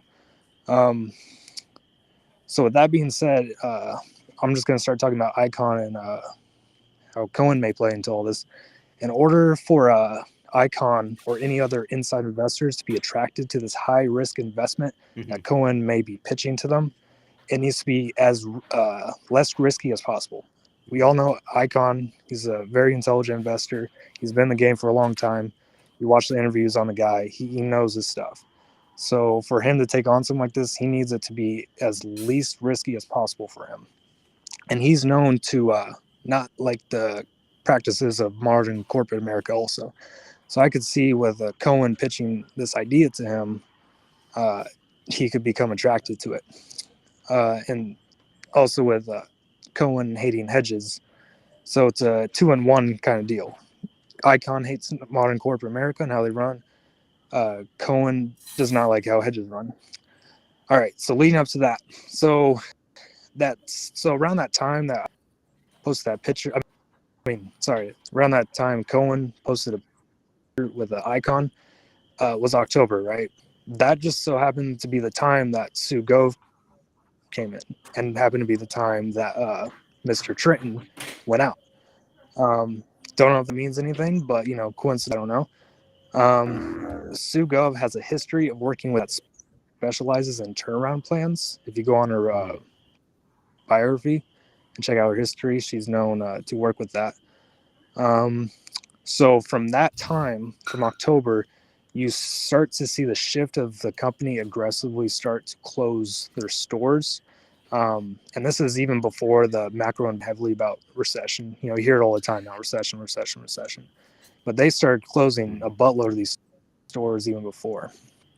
So to me, that looks like a restructuring. And I know ABC made a point of this. Sugov being used as basically like an inside player. So while Icon's doing all this lawsuit stuff and he's trying to keep quiet, maybe there's some talking going in between the board and Icon or whoever else may be involved. So I think with Cohen's thinking and just the way you listen to this guy talk in his interviews and just his tweets, I mean, it just drives you crazy. He likes to troll. So I could totally see him not liking hedges and trolling them to the max capacity. To do is make it seem like the company is definitely going bankrupt and is very desperate, which they are. And so who's first to jump on a failing company? A hedge fund. So hedge fund takes a bait. And the idea behind that was the first thing they did when they got this funding. They paid off their debt. So use the hedge fund's money to pay off their debt and then give them shares, a boatload of shares that the board knows that they will eventually reverse split. So with restructuring happening, they get those shares, the reverse split happens, but then, they still keep their 900 million shares afterwards, a reverse split. So, and for that, sorry, I'm losing my track of words here. Let me just keep reading off my list. Okay, so now the debt is being paid down, lowering the risk for Icon and any other investors who want to come in and take control over the company. With the debt being paid off, reverse split happening, you are basically taking your shares back while crunching up the old shares to the hedge funds or even to us retail investors. But so basically it's a double whammy for the hedge funds. They get screwed for paying off the failing company's debt, while also any short positions they may have will eventually get screwed over if the company does squeeze for whatever reason. And my theory behind why HPC pulled out is because they may have realized this, like, they're going to take over capital, use it to pay off their debt, and screw us over. So maybe that's why they left. All right. Also, 30 seconds. I'm sorry, just a few more things, and then okay. They're using some high-ranking companies to use as intermediaries. Sorry,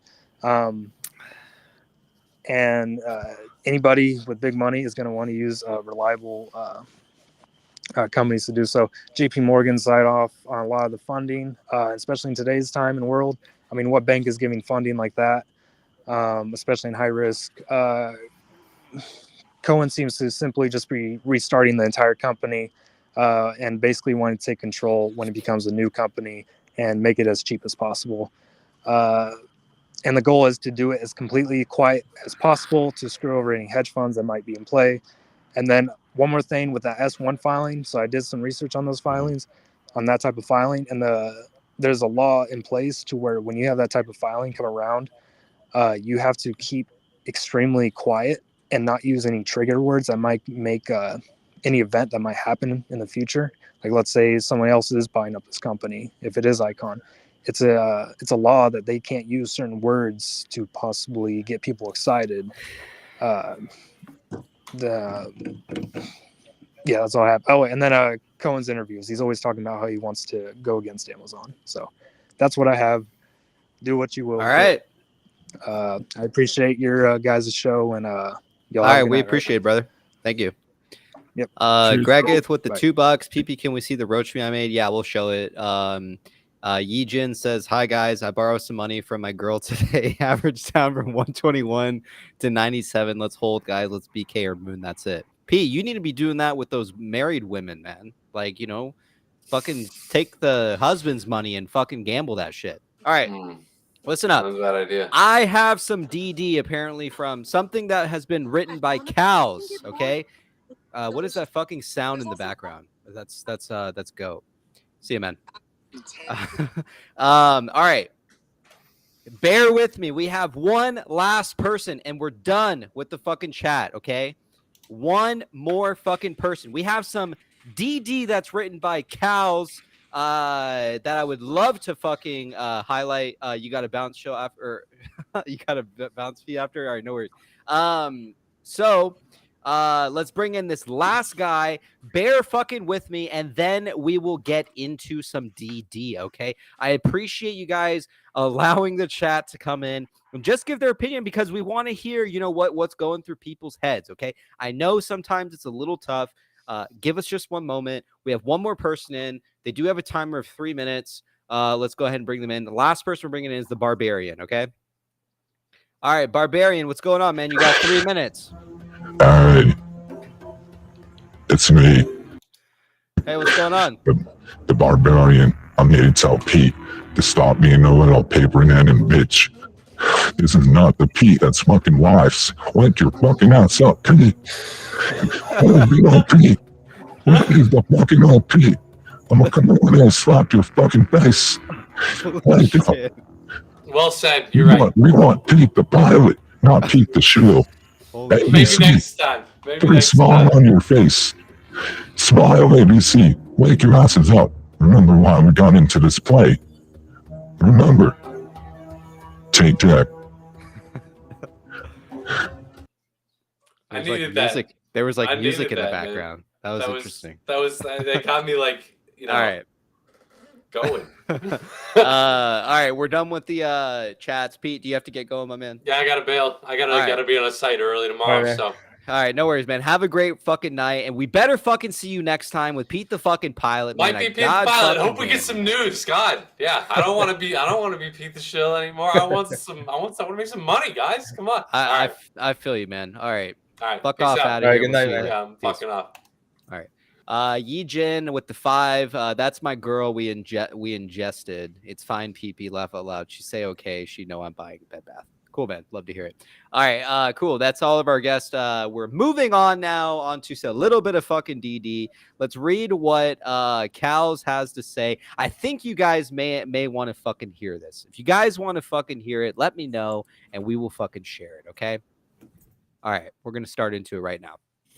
All right, from Cows, man. And Cows is the dude from the fucking Tendy Baron sub. He's very fucking smart. So let's fucking hear what he has to say. So, and then I want to get into UCopy stuff as well. So Cows says, okay, so a little bit of hype, hopium, copium, or whatever. Oh, that's a very nice fucking starting sentence. I like it. Not exactly DD. Oh, my apologies. But I think it qualifies as slightly more than just tinfoil. Ooh, all right. So I spent off night Friday and Saturday up until about 7 a.m. reading filings, primarily with Badger and Roach. You guys know who Badger and Roach is. They're regulars here, big DD guys, okay? We had a bunch of questions we set out to answer, and for the most part succeeded with that. Things around proxy vote, initial commitment shares, the anti-takeover clause, among some others. 2 things we couldn't figure out yet, the TSO numbers, and the TSO numbers we got in the blackout. Excuse me. On the TSO numbers, yes, we have been diluted and continue to be. Anyone trying to argue that is completely incorrect and not worth trying to argue with. However, the numbers we have don't really add up. We thought we had an effective way of estimating the PS to CS conversion prior. The first estimate came in about 10 million too high.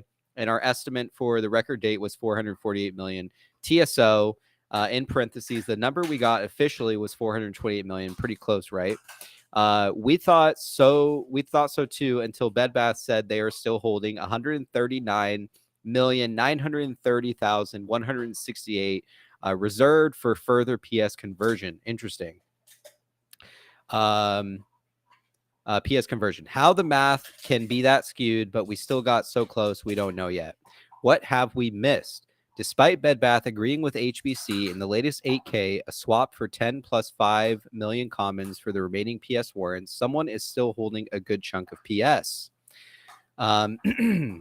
Who that might be, we don't know. To add on to the confusion, Bed Bath said themselves they have 295,411,477 available for issuance.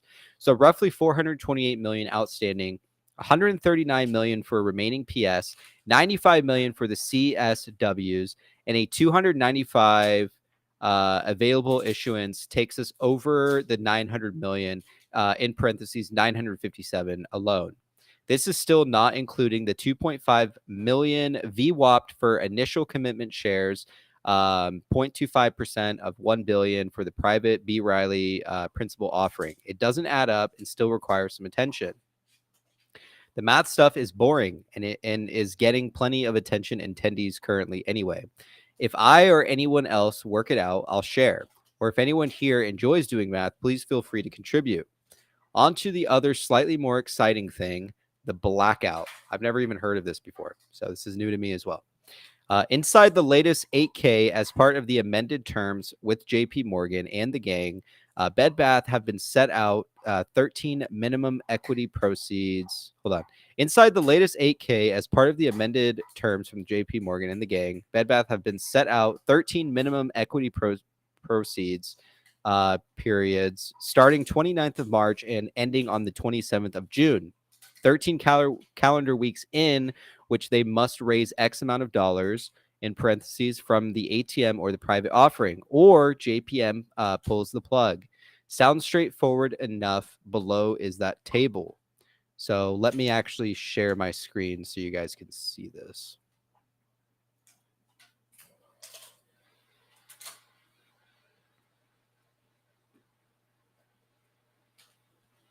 All right, everyone should be able to see this right here. Okay.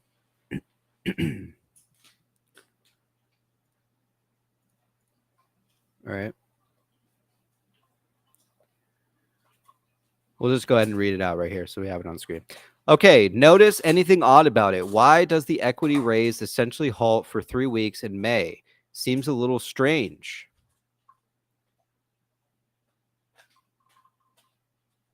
Interesting. It did. We can see it right here. Okay. From the 3rd of May until the 23rd of May, 3 calendar weeks, the minimum raise is $0, excluding any equity proceeds testing period that occurs during a blackout period. Huh. It can't be that fucking obvious, surely. I pointed it out, but struggled to believe it was that simple, so started to dig. Are you guys all following me here? Hope the chat's following me here, man. Let me get a telescope to read it. It's all right. I'm reading it for you. All right. We all know that blackout periods are, it's a time, we all know what blackout periods are. It's a time a company insiders, important note, can't buy/sell, usually due to having a non-public information. Most common around quarterly and annual reports. Makes sense, and it must just be that. I went through some previous quarterly reports to establish the Bed Bath physical year and dates of reporting. It wasn't lining up with this blackout. So I made a regard proof calendar to make sure I'm not just sleep deprived. It's not perfect as some of the dates are 2022 on a 23 calendar, but just using it roughly for visualization's sake, physical Q1 through 4 are highlighted roughly from previous year filings. Red squares are reporting dates. Orange squares are last year's Q1 due to our delay this year, and last year's Q4 in case it had any impact with the 10K and the blackout. ABC, you copy? You follow me here? Yep, I actually got all these screenshots early this morning. So yeah, it's a good read, man. All right. So looking at it in calendar form, the blackout period does kind of cover most of the final part of Q1, but not all of it, and lifts way before the Q1 typically reporting date at the end of June. The blackout period occurs after the reporting period of for Q4. Sue told us end of April, which heavily suggests it's not related to standard earnings. It must be something else. I did a bit more digging. I checked the bylaws, the employee ethics SEC filing, and even got my hands on a 2017 copy of the Bed Bath Associates handbooks. Jesus, man. No mention of standard blackout period procedures. No mention of any relevant blackout periods in any filings I could find except this latest 8K. I thought maybe that's when the proxy vote happens. Firstly, that's far too late from what we've been seeing Sue say. And end of April is most likely. Secondly, I couldn't find any reason a blackout period would occur, even if it was a vote date. An important distinction to make through, though, is this already isn't a usual blackout period. Blackouts are for insiders, not for the company raising capital through the ATM offerings. We can see here, basically it says securities offerings during blackout periods and following quarter end.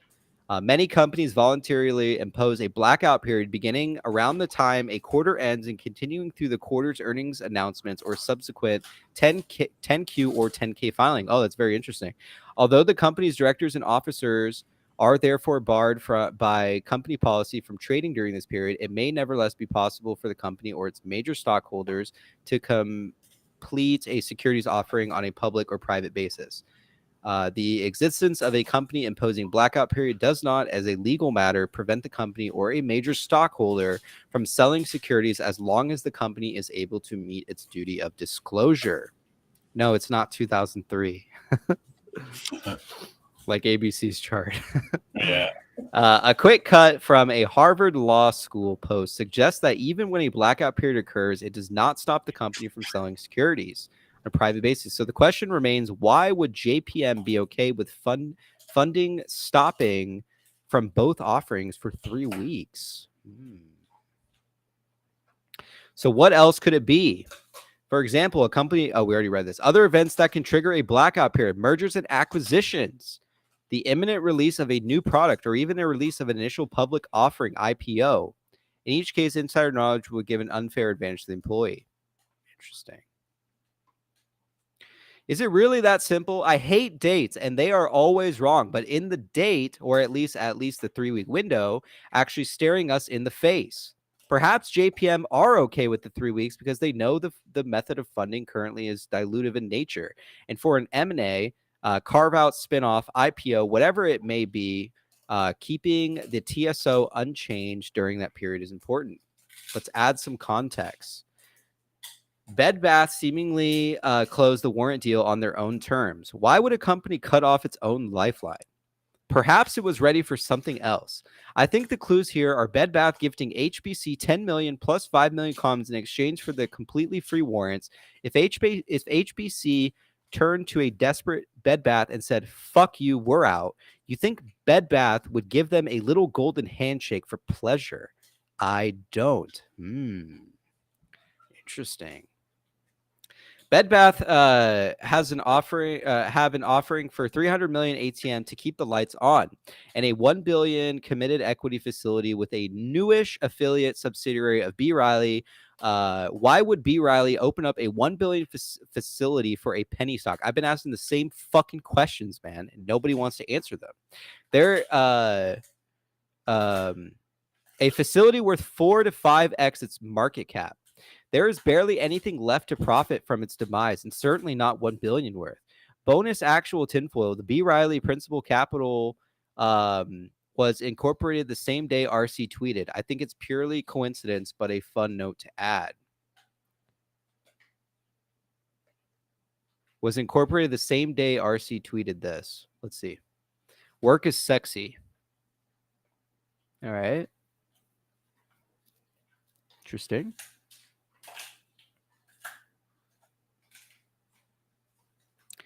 Pete literally has 600 shares. I don't know why he's co-host. He's co-host because he's a cool dude. I like his personality. I like his opinions. He could have fucking 20 shares for all I care. He's a good dude.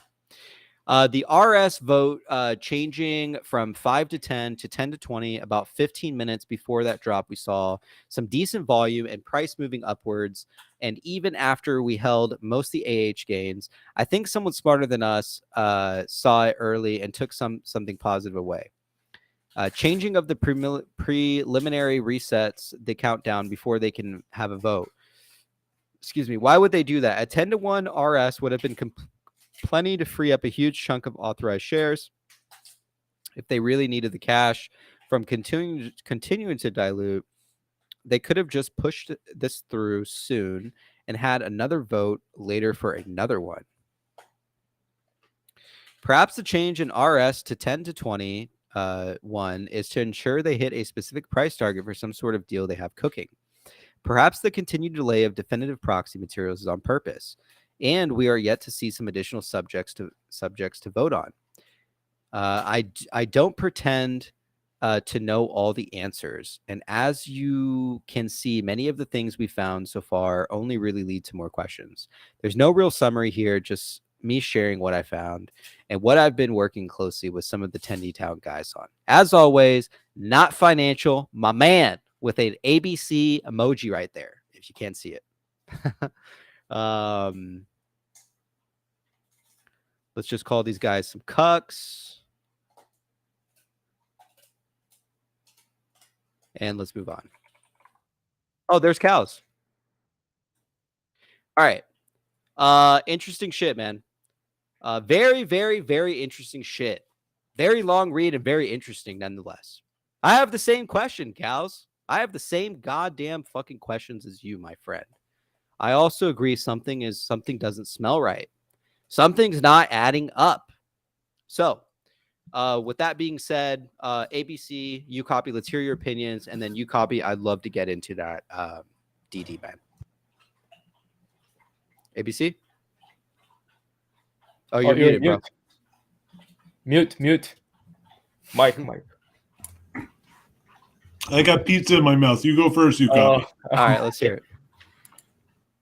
Yeah, sorry, I was writing my own DD, so I missed some parts, but I so heard, basically what he's saying is a lot of stuff isn't adding up. What is that? Like, you know, he's saying a lot of things don't add up. You know, for instance, why is this company giving them a lifeline in terms of capital raise or whatever it may be, money in general, 5 to 10x its current market cap. Are those things not odd to you? You copy? Do some of these things not add up in general? Yeah, I mean, everything is weird right now. I mean, I know it's fucking weird, man. It doesn't make sense. You know? Hodl out of pure confusion. I love it. I mean, there's something I wanted to show you guys all today. Some of you guys probably seen it before. I don't know, but you know, there's something shocking on Ortex. But in my head, it's like right now all the setup, like I don't know, like people talk about some bankruptcy and shit, but like it's like I don't know, like right now, everything is just I don't know around the corner, I think, and then you know all the decision has to be made before April 26 or 7, right? That's when S1 or S3 has to be filed. Otherwise, they will be missed, and you know that S1 can include a spin-off, thing, right? So I don't know, man. It's I don't know about the blackout period. I don't know how long the blackout period should be because I know Ryan Coin has that standstill period. But everything is very suspicious to me, and also but when I share this the Ortex stuff that I'm looking at this short interest drop, huge drop. It's fucking huge. I've never seen this in my life. When I see this, I'm like, okay, this fucking makes sense. If William, if you're here, I love to have a conversation with you too. But I mean, it's something that William and I already kind of talk about, and then something that I agree with what he said, and he agree with me, which is they're gonna grab those diluted shares to cover their naked short positions, and that's just it. So just go back to what I was gonna say. It's just in my head, everything is just perfectly set up. I never expect they're gonna hammer this down to 0.38. It's fucking nuts. Even I carefully looking at the AMC early January chart, it's actually very similar. They actually pump it up in the pre-market, and they dumped it in the during those market hours. So very similar setup, very similar algo. I'll share this after ABC talk about his opinions. But yeah, man, go ahead, ABC, if you have anything. And one thing I want to highlight that I after reading all that is the blackout period, which is the most important thing, as Cal's reiterated in the Discord.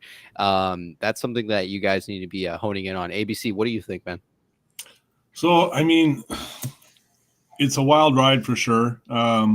I do believe that funding is being put in place. I do believe that dilution is now upon us. There's a lot more buys going on than there is sells. And I'm just going to put this out there that even Max Tendy's kind of suggested, or one of the guests tonight.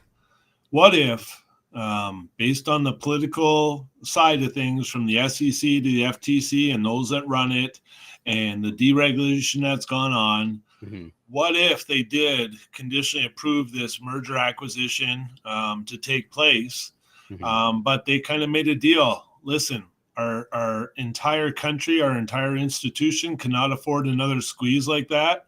That's why we kind of put the hooks into these so that we would limit their effect.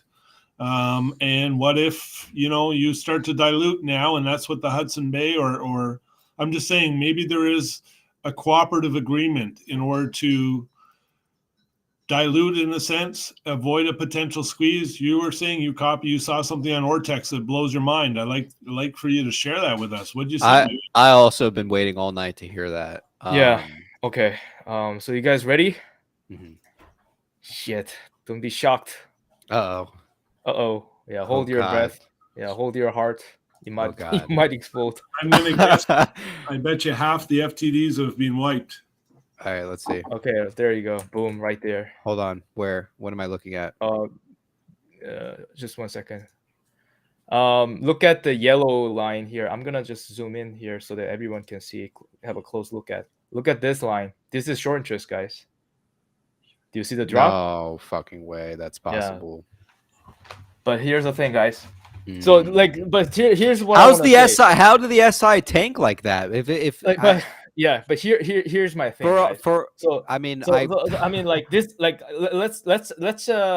let's not panic or anything. To me, in my opinion, this is very interesting, because it's very similar to AMC Gen setup, and I'm gonna show you guys too. But let's just look at this first. Let's not panic or anything. This might be wrong, right? This might be wrong, but all I'm saying is just based on what they have, because I pay for this, right? So I pay like I don't know, like $50-$60 or something. I don't know. But anyway, what I'm saying is August run up.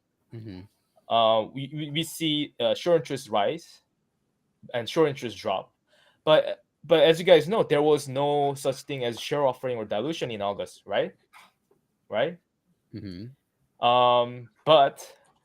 right now, short interest rise all the way to 76%.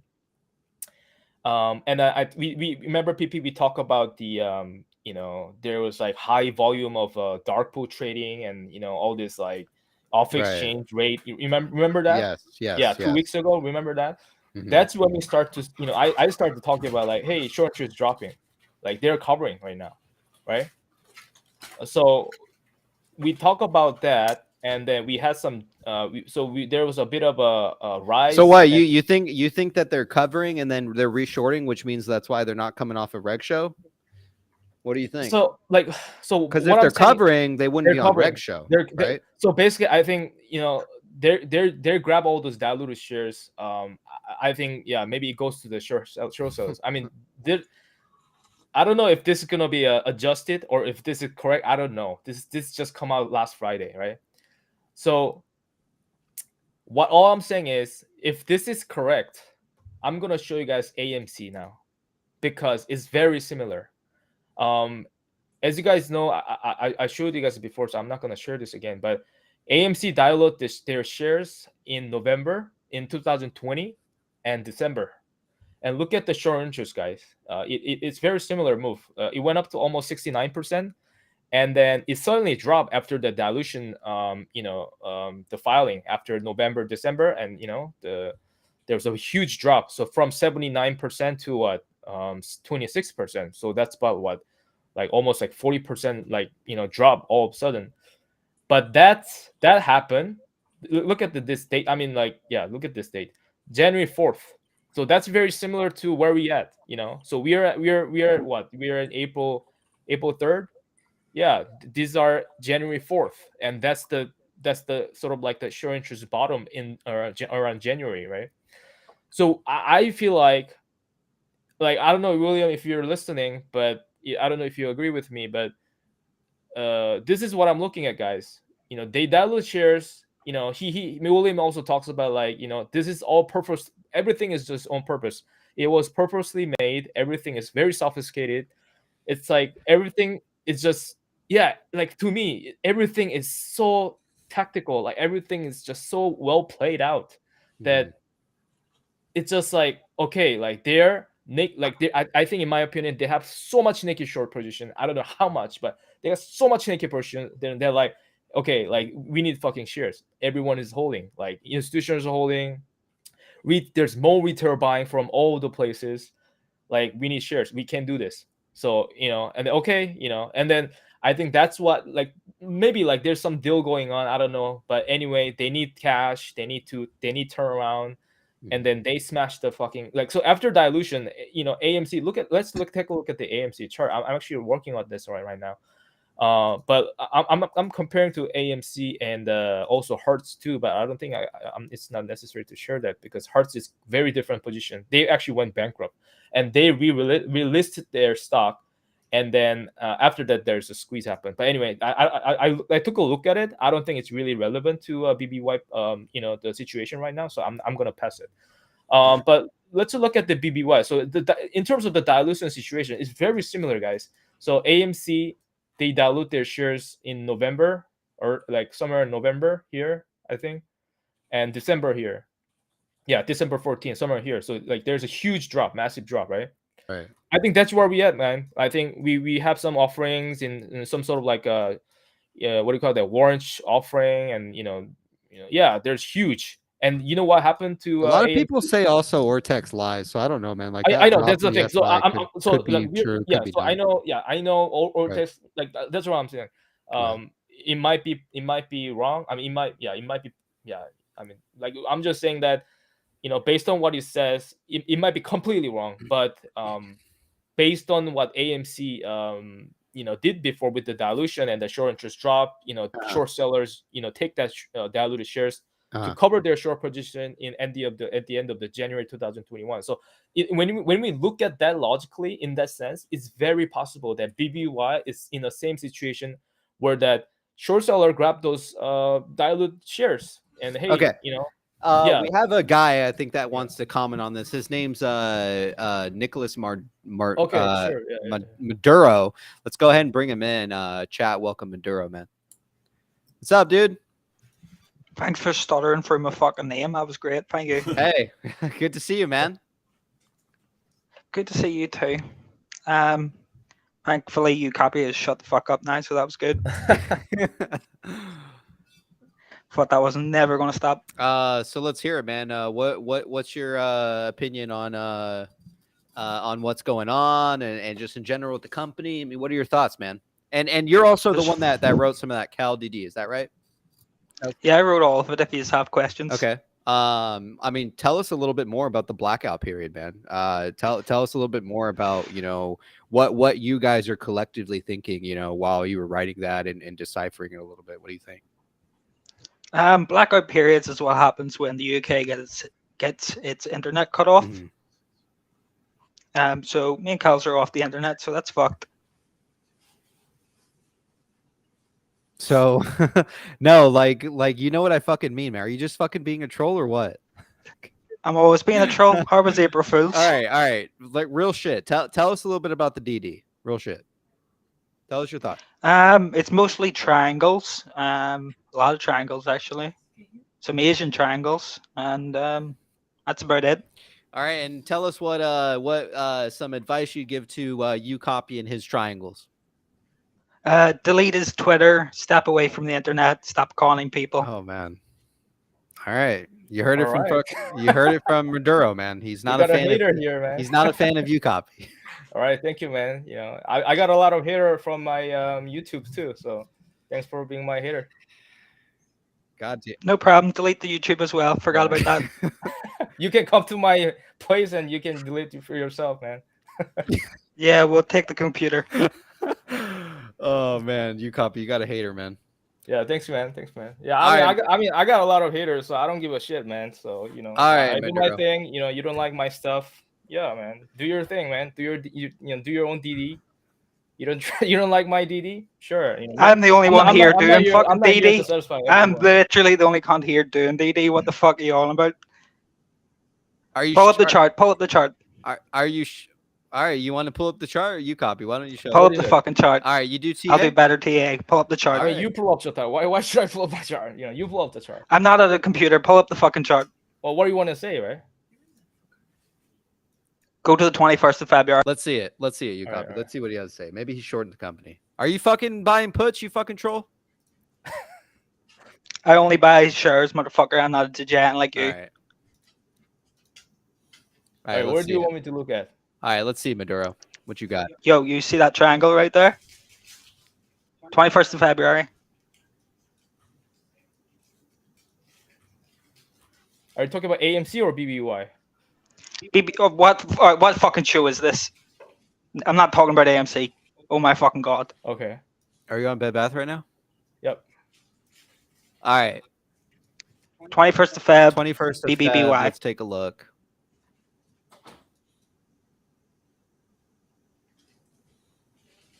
Yeah, they're outside. All right, what are we looking at? Also, my fucking blinds back here are fucked up. Zoom. Zoom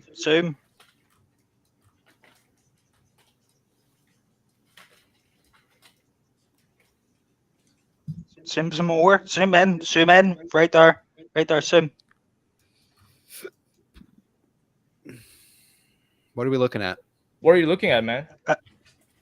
It's a chart. Dude. And Maduro, you fucking troll, man. oh, he's fucking troll, man. Yeah, yeah, he's just fuck around, man. All right, Maduro, Maduro, we appreciate you coming in here. People are saying Maduro's getting flamed in the chat. All right, we appreciate you coming on the show, man. Take it easy and take care, man. See ya. See you, man. All right, you heard it from Maduro. But you got a hater, you copy. Oh my god. No, I mean, it's Oh my not just goodness. hater, man. It's everyone, like, I'm not here to satisfy everybody, like everyone. It's just really interesting that people are feeling emotional about it. I'm really just like, I mean, when you look at PP, I when I look at ABC, right, you guys got, we got the JKJ. They do have their own due diligence. They have their own opinions. It's not like, hey, like, this guy is fucking wrong, and oh, this guy is not right, whatever. I don't share my TA only. I share my I do my own research. I do interview with other people. I thought he was gonna give us some actual TA. I figured that. I mean, like, come on, like, when you talk to him, you could feel it, sort of like, this guy's fucking troll. He doesn't know any shit, man. He just like to, just like, PP. There's some people who like to, catch some weakness on people, and they like to make fun of it. It's just fucking psychopaths. I thought, oh my god, I thought he was gonna fuck with you a little bit and then get right into it, but yeah.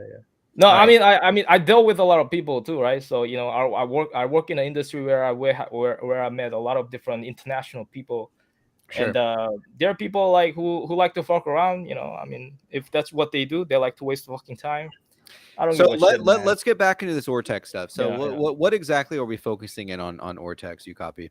Yeah, so basically, all I'm saying is, like, I'm not saying this is like this Ortex is correct. I mean, I obviously know, I know there's some, Ortex might be also wrong, but all I'm saying is, if this is correct, if this, like, all I'm saying is, if this is correct, or even similar to correct, we might see covering, man. I mean, that's just, it just say in the chart, like, hold on. Let me share my screen again. Coach Chip is saying, PP, the math is wrong. I know, man. That's what Cal's was saying too. All right. Yeah. So, like, because it's very similar situation. And I mean, I don't know if William is still here or if he still holds BBBY. I don't know, but it's. I don't know if William is still in or not. Okay. I mean, but it to me, that it's really clear to me that yeah. I mean, this month, like, to me, like, this April is gonna be my last month too. Like, I'm really serious. I think this April is gonna be a month that kind of give us an idea which direction it's gonna go. Because like, I see there's a big drop in AMC. There's a big drop in BBBY, and I personally think that, I mean, yeah. So this one right here. So let me see where Yeah. where was the giant drop in AMC? Let me just see it, just so I can see the Yeah, giant yeah. drop in SI there. Yeah. So there was a giant drop from December 4. Let me see. December 21st. Oh yeah, I can see it. The orange line. You It see on the goes straight below. down. There's a small date here. Yeah. So that's December 21st. Yeah, there was the pick, and then December 28th. That's we see like some sort of like 20% drop, and we saw that in BBBY too. We have that in 2 weeks period of time. We had a huge drop, about 20% here. So that's very similar. And after that, from that time to December 28th to January 11th. So yeah, I mean it took about like 2 weeks, but yeah, there was like huge drop from. Let me see the Bed Bath chart again. 53% and 20. Yeah, sorry. Yeah. Yeah, I mean I don't know. Like to me, this when I look at this, I'm like, fuck, how this is possible? Like it's Dude, that SI went straight down. It is straight down. So but I don't know how accurate that is, because a lot of people you will hear will say, they'll say Vortex is kind of not to be trusted. So I know, yeah. So I know I'm not like, I'm not saying like I'm like 100% like trust on this, but all I'm saying is like,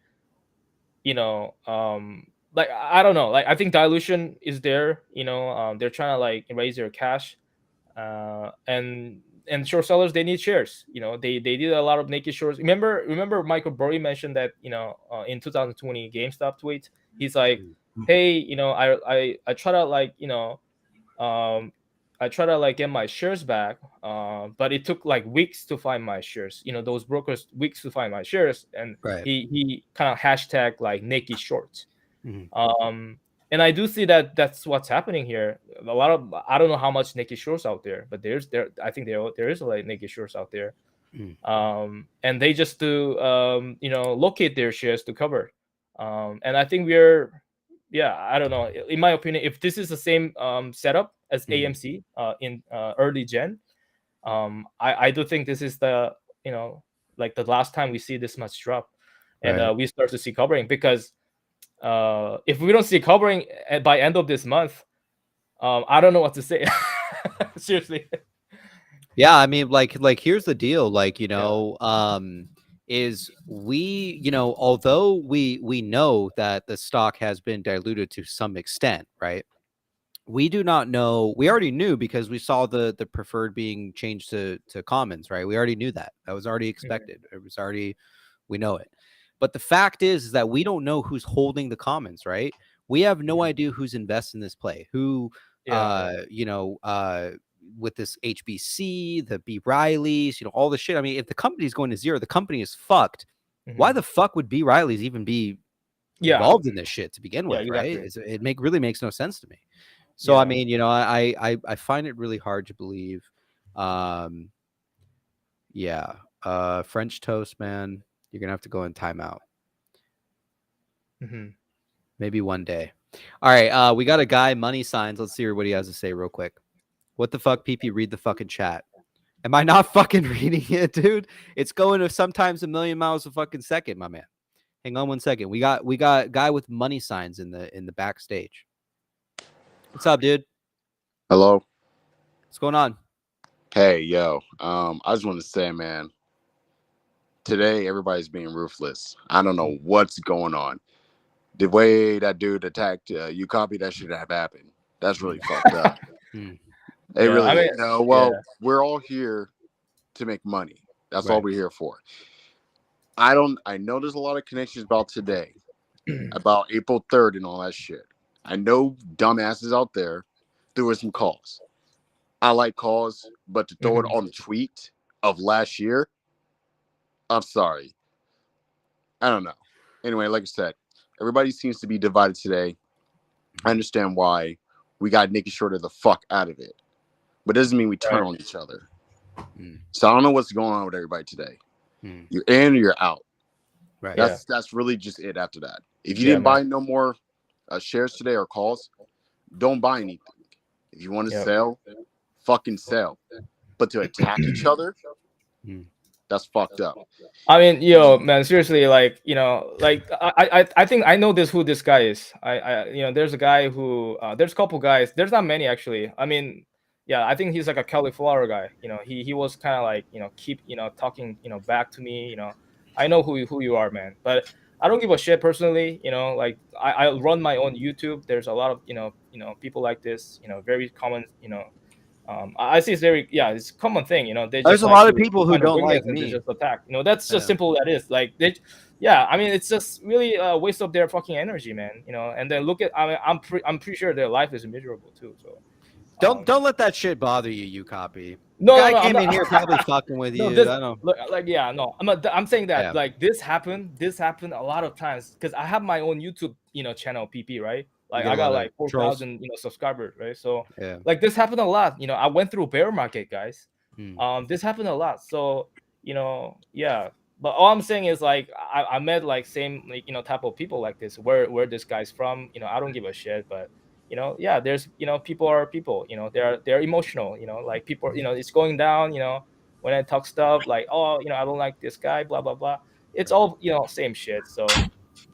Anyway, I know how to handle this kind of situation, but yeah. What are your thoughts on the company, man? What's going on right now? I mean, I'm bullish, but I was going to give you a point why. Sure. Don't worry. Today I'm kind of like broken down too of what happened based off last year's tweet. Remember, everybody, last year's tweet. So really, but tell you the truth, I'm gonna be real. I would have got out this play. I would have got out. Right. I seen dilution from AMC. I seen that shit firsthand. Wrote it to $72. Didn't sell one single share. Look at it today. Now it went to $3.44. So dilution is a little scary word for me. Anyway, this is my last point. I'm gonna hop off. All right. The only reason I have not sold, and this might be the dumbest reason why I haven't, is because one of the filings, like I said, if you zoom in and did a special Photoshop thing, I think, remember, it said merger on it.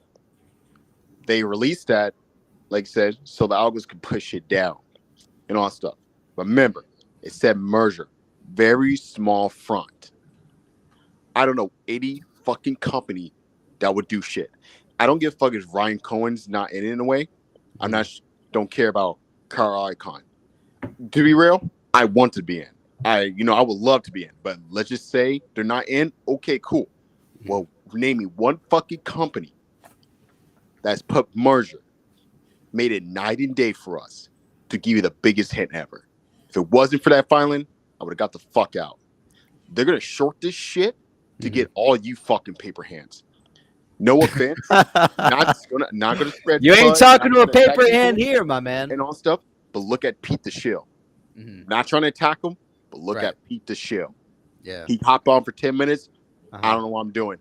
Got off. He's not here. Right. That shows you. The hedge funds, the market makers, they got to him. Anyway, I'm out. I'm bullish today. Hold on, real quick. I want to know where that merger sentence was. In that filing where the big one there, it was literally you had to use control search to find it. It was typed in white type. What the fuck? Yes, ABC. Yes. No shit. That was not. Why the fuck's no one talking about it? Oh, they left it in by mistake, but ultimately it was entered on page 17 and I think page 19 as well. And that word was alone by itself in white type, and it was hidden within the document. But that document was riddled with the word bankruptcy and trouble all over it to crash the algo. But that to me is not a mistake, so to speak. Interesting. Thank you, ABC. If it wasn't for that filing, I would have got the fuck out. I want to take a look at that after we ABC, please pull that up for the chat. Put it all over Reddit. Please put it. I haven't seen it on Reddit. No one's talked about it. Why the fuck's no one talking about it? We covered it a while ago, man. But the merger problem is hidden in white font, Arial size 4. Yeah, it was size 4 font. It was hidden within the document. The problem is that you can go back like 7 months, and some guys were talking about even realize, like he almost had the play kind of figured out too. And the problem is that as you go through this day after day, new filings, we tend to be in the present. Oh, what happened yesterday, the filing. But we're starting to forget that there's a whole fucking trail of other shit that really leads to kind of a you got to stay in this, not financial advice. But I mean, do you think because of the last 2 filings, I've sold a damn share? Shit, I'm down. I thought April 3rd, according to Squeeze Boy, I thought we were going to the moon today. But, you know, all the other shit that's lined up, it's just, there's too much to it, man, to really get back and say, you just got to trust in the process, because this thing, how can it get to zero when we hold like 20 million shares? Right. You can't squeeze it to zero. Yeah. It's Well, impossible. let's see it. You mind pulling it up for us, ABC? Which filing was that in? Was that the most recent one, or which one was it? Here, let me take a peek there. Money sign. Do you remember which one it was? I don't remember. All right. I really don't. Chat, let us know which one we're looking at. Anyway, please not bring it up, ABC. Anyway, you copy ABC, PB. See y'all later. To the whole community, do not turn on each other. Do not do it. You're attacking the wrong people. You need to be attacking, like I said, you know, the hedge funds, the market makers. Those are the real fuckers right there. Yeah, that's it. That's exactly it, man. Yeah. All we got is each other. What do they have? They have algos. They have unlimited resources. They have the government behind them. All we got is us in Reddit. That's it. Communication. Yeah. All right. Peace out. Peace, bro. Take it easy, man. Yi Jin with the $5 tip. Appreciate it. Show us right now, ABC. Now. It said, please. Person, someone's backstage. Oh, just here for private chat. All right, no worries, man. You can hang out backstage. All right, I need to see. Oh, yeah. So right here on that filing, it was literally hidden. Close your DM. Shit. Yeah.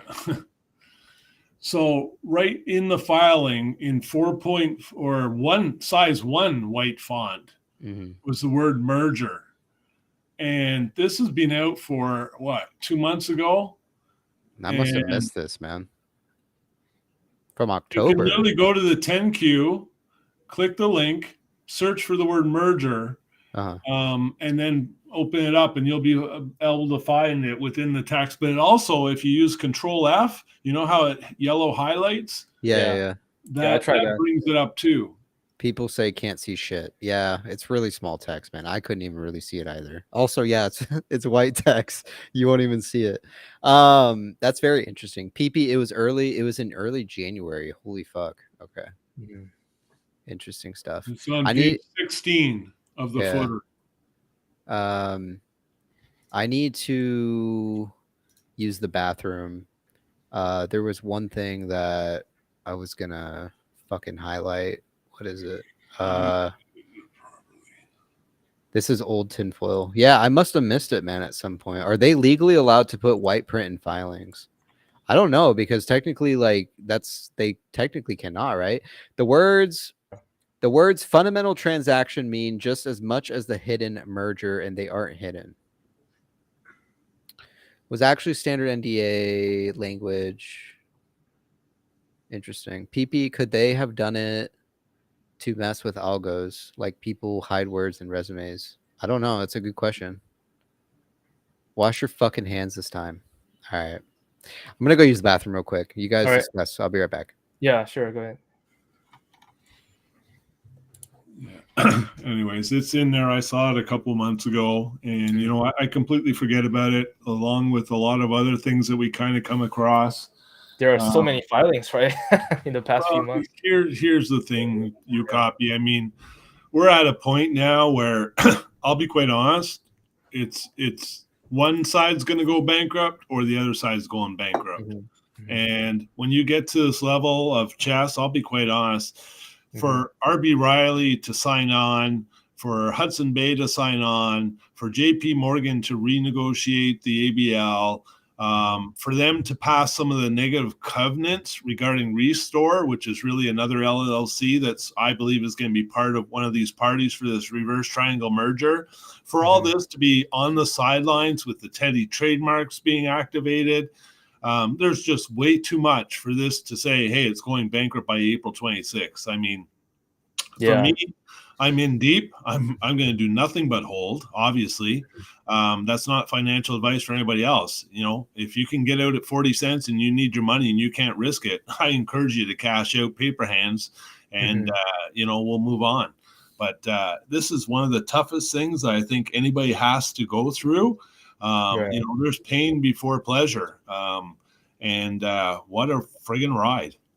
Yeah, I mean, yeah, I mean, I mean, yeah, I didn't expect you know, they'll smash it down to this price, but the thing is, because you know, this similar situation was happened to AMC, and I was in AMC before, so for me, it's just really just like, okay, like if this is something they want to play, I play, but you know, they're gonna, I mean, in my opinion, they're gonna run it. They're gonna run it, and yeah, I think April is gonna be the month. And then I wanted to talk about, if Pippi is back, I wanted to also talk about Hertz, because they also went bankrupt. But the thing is, like, I'm not saying BBBY will go to the same route. Okay, Pippi is back. But yeah, Where are these fucking? Yeah, so y'all ever basically, like, seen 99 go down another 99%? Is this due to fucking shill? Let me know.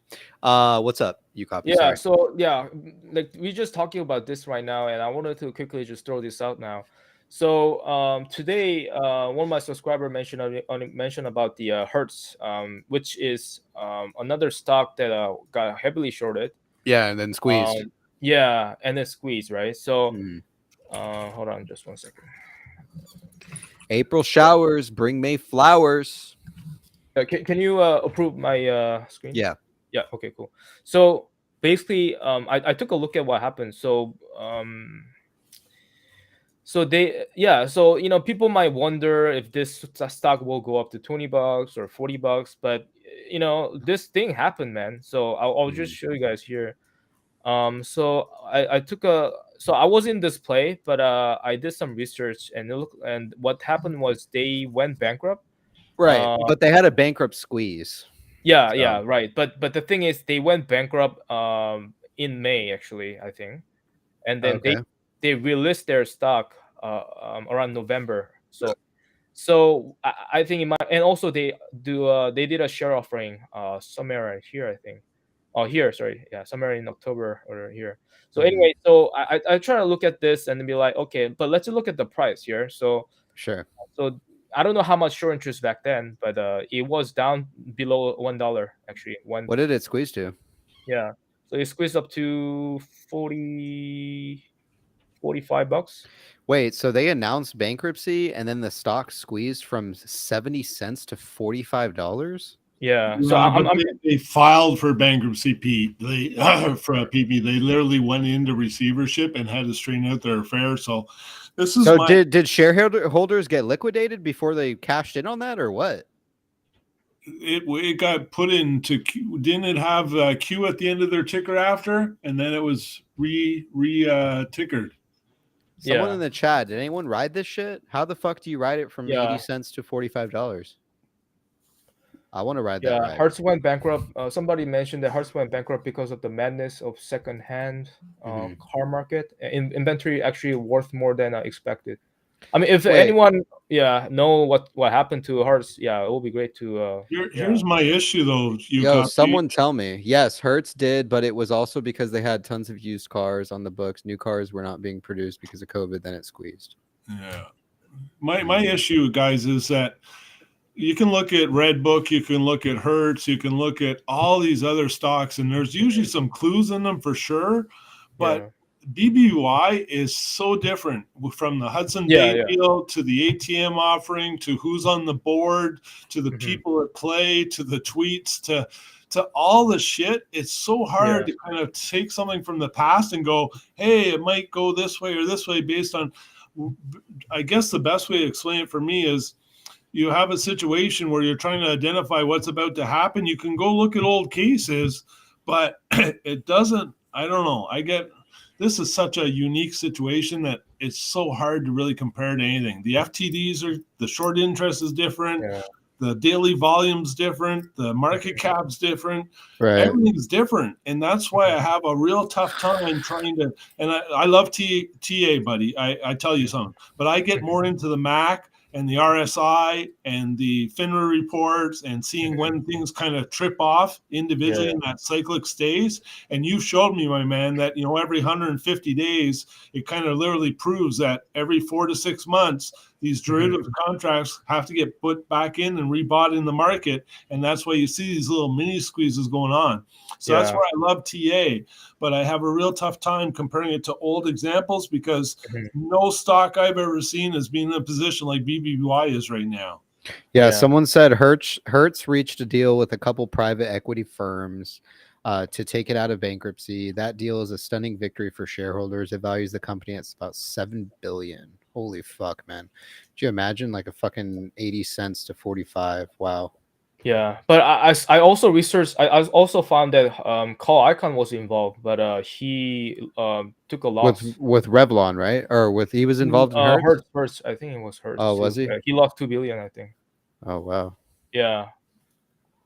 So yeah, I think Hertz is completely different play. But all I'm just saying is Hertz was actually was down below of $1. Like it was like what $0.7. And then went up to $44. So there's a possibility that squeeze like this. So that's all I'm saying. Yeah, I took a look at the what happened with Hertz, but it doesn't look like it's sitting at the same situation as BBY does. So that's why I don't want to share this. But all I'm saying is just looking at the price. Yeah, there's a possibility that we could go up to it could go up to who knows, right? So I don't know what the price is gonna be, but when I look at this, it shows that the price when it starts to move, it moves really violently. Hertz and Revlon. Hertz got that valuation because their cars inventory, used car prices during COVID. So suddenly Hertz inventory was worth a lot. We have a guy who wants to come in that wants to connect some of that Cal DD, and his name's Cash Cardi. So let's see what he has to say about it. Cash, you got an invite. Revlon ran hard after bankruptcy. Also, Lords said that they were basically given the same amount of shares with a different ticker, and then it squeezed. So if that gives any thought. All right, let's go ahead and bring in Cash, or is it Cash Carter? Let's bring in Carter in here and let's see what's going on. What's good, guys? Thanks for having me back. Hey. I'm on my phone right now. PP, could you check your chat on Reddit and possibly bring up my post? Let me see. I don't think I have DMs open, so let me check. Unless we've talked before. What's your Reddit name? I guess you don't want to say it, right? Oh, he just dipped. Oh wait. He's still here, right? No. All right. Also, shout out to Dig Doug, man. He told me he's an older guy. He can't ever read the chat, so he listens to us. Everybody fucking share some love for Dig Doug. Is that how you say it? Dig Doug Doink. He's fucking awesome. He said he got some calls.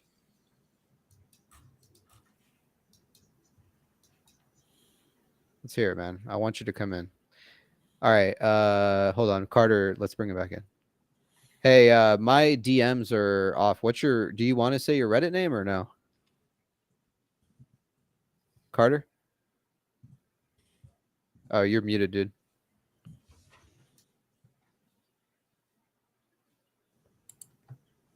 Are you there? You're muted, bro. You're muted.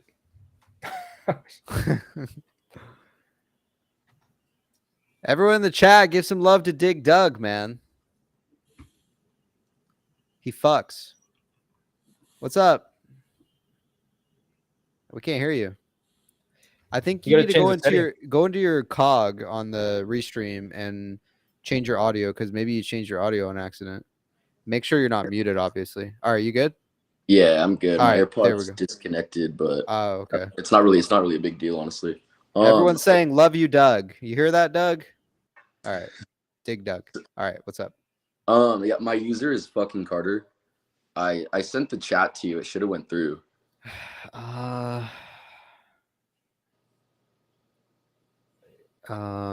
Here, what is it? Fucking Carter. Okay, is it just like straight up, just like that? Yeah. All right, hold on. Fucking Carter. I think I found you here. Let me see.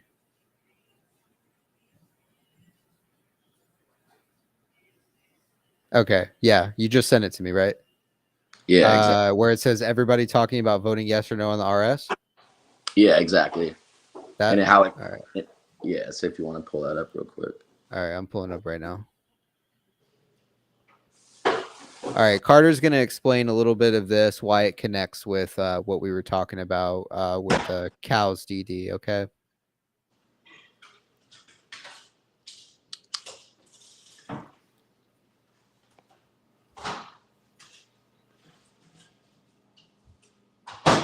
All right.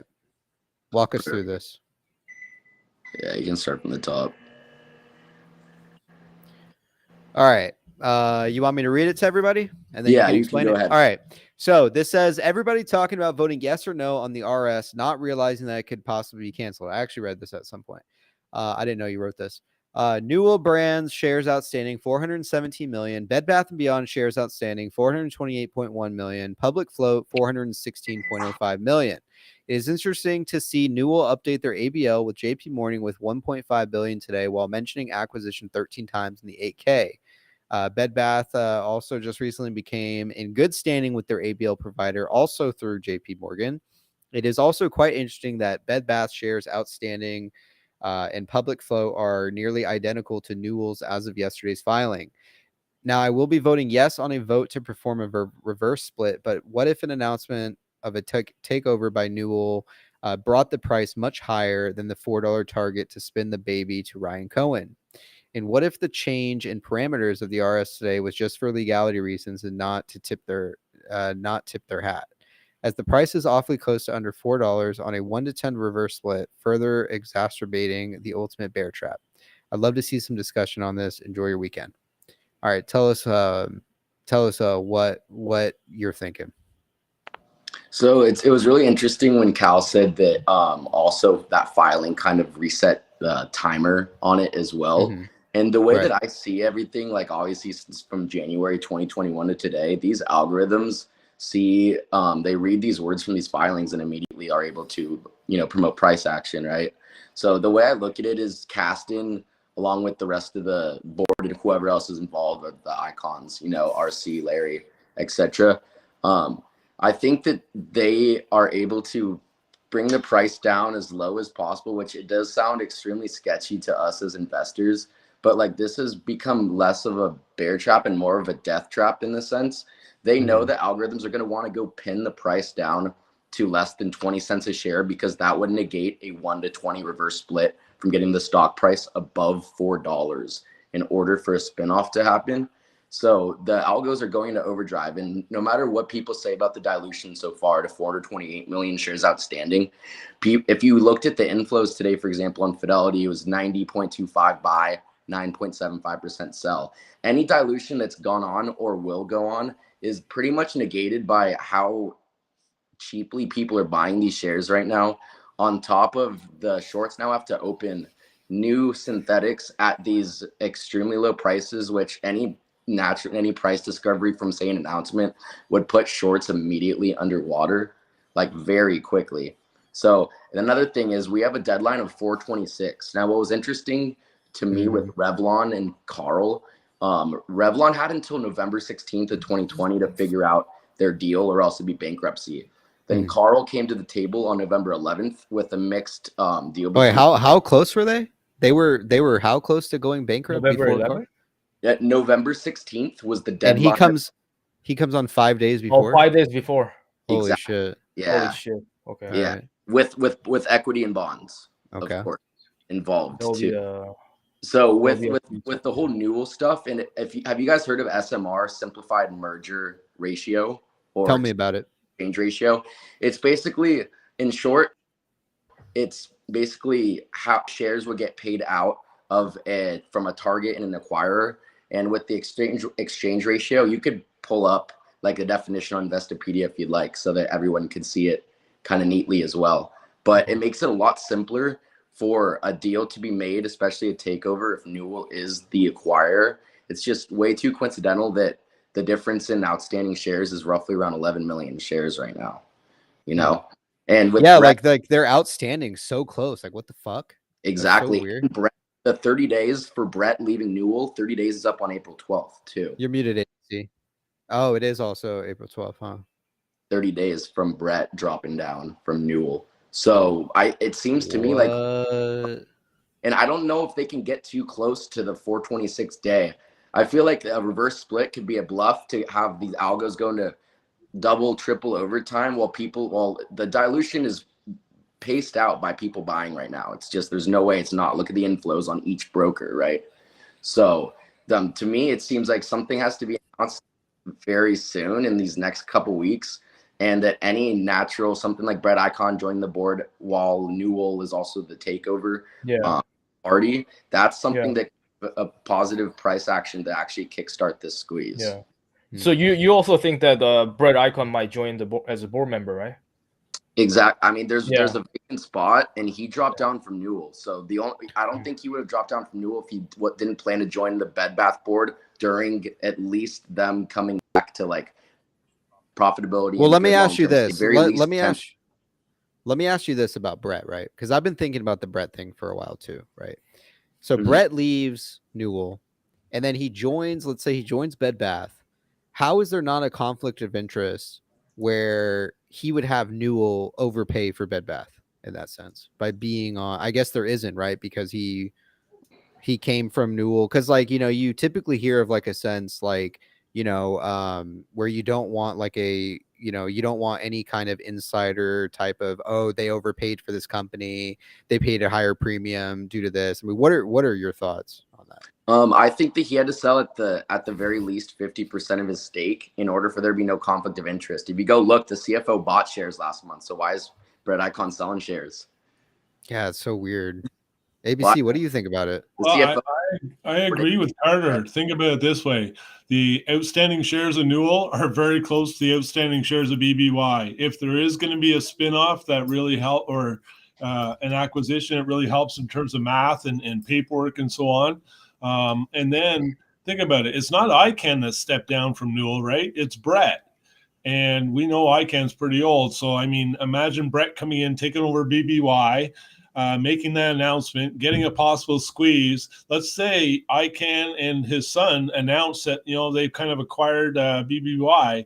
It should lift, especially with all the FTDs and all the shorts and everybody realizing it's ICANN, the ICANN lift. I have always said, and even 3-4 streams ago, that ever since we heard the RS, I said, I don't know, something fun about this. It seems like it was put together at the last minute. Another reason that why I think the RS might be FUD is because if you basically say we're going to have an RS vote, here's the March 27th date for reconciliation in terms of understanding how many shares are out there.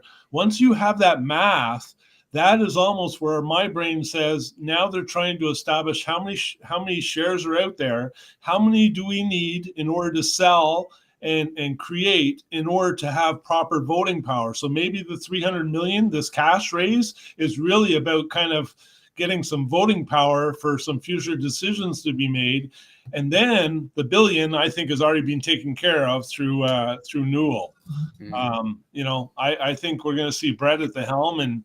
But yeah, I mean, it's been a wild week. But Carter, you're dead on, man. I love the way you approach this. Thank you. It's not to mention there's no date still in the reverse split, and they just keep they're extending it. It's literally just looks like such a death trap for shorts, right? And you're absolutely right too. This would be the largest, fattest icon lift to ever happen. There's never been a stock with this amount of FTDs with reg show for 60 days. Nothing of this is a unicorn. Anyone that tells you otherwise doesn't know their shit, or they're being paid to tell you that shit. So, and I'm even I like Carter. I'm going to go even further and say that I can not only orchestrate something in the back for his good friend RC, who's going to get a spin-off through the Teddy Holdings and the Restore, these two companies that are kind of off to the side that I believe our B. Riley's working with. But I think also even ICANN started attacking Lumina's board and writing letters to them. And he just replied to them again because they had a rebuttal for him. I think that is almost kind of a red herring too. Have everybody think that I'm looking at other acquisitions or taking over different boards there. But why the hell would his son resign? I mean, that's his baby. That's his legacy. Hey, son, I built Newell Brands, ICANN Enterprises and some, and he knows he's 87. He could be going any day now. And he's got this incredible son. And he says, son, you're going to have to step down, not only sell your shares, but step down.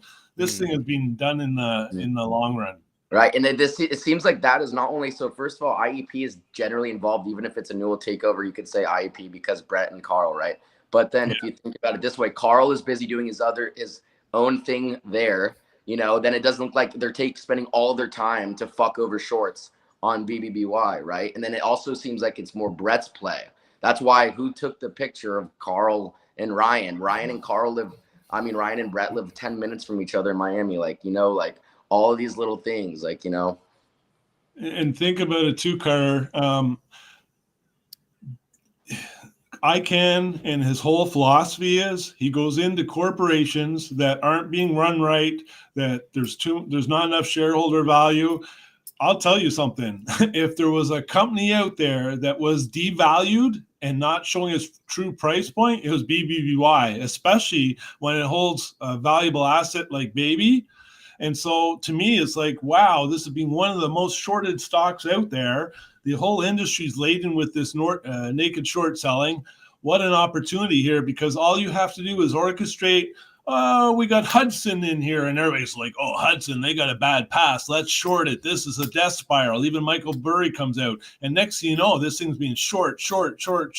Then you come up with an RS right after that. Another ploy. Come on, boys, short me some more. And we get down to that 40 cent. But the benefit for them is they can now take ownership at a very inexpensive price. And that might be unfair to us, you know, holders, but they're businessmen. They got to come in and save BBBY at a very cheap price. So we're getting a little bit of a punch, and maybe dilution is happening. But let me tell you, when this thing does move into the next step and we do get an announcement, it starts to squeeze, I'm not even sure we're going to have this RS, to be quite honest. Who knows? I could be wrong on that, and I've been wrong, as you guys know, with my last one. And even a 1 to 5 right now would put us at, you know, 2 billion shares outstanding. Like, it's just nothing sounds right on this. Like, at all. I mean, not 2 billion shares outstanding, excuse me. Like think about a 1 to 10 right now would put us at 40 million shares outstanding, right? Like, it's just, hey, it doesn't. Carter, I have a question for you, man.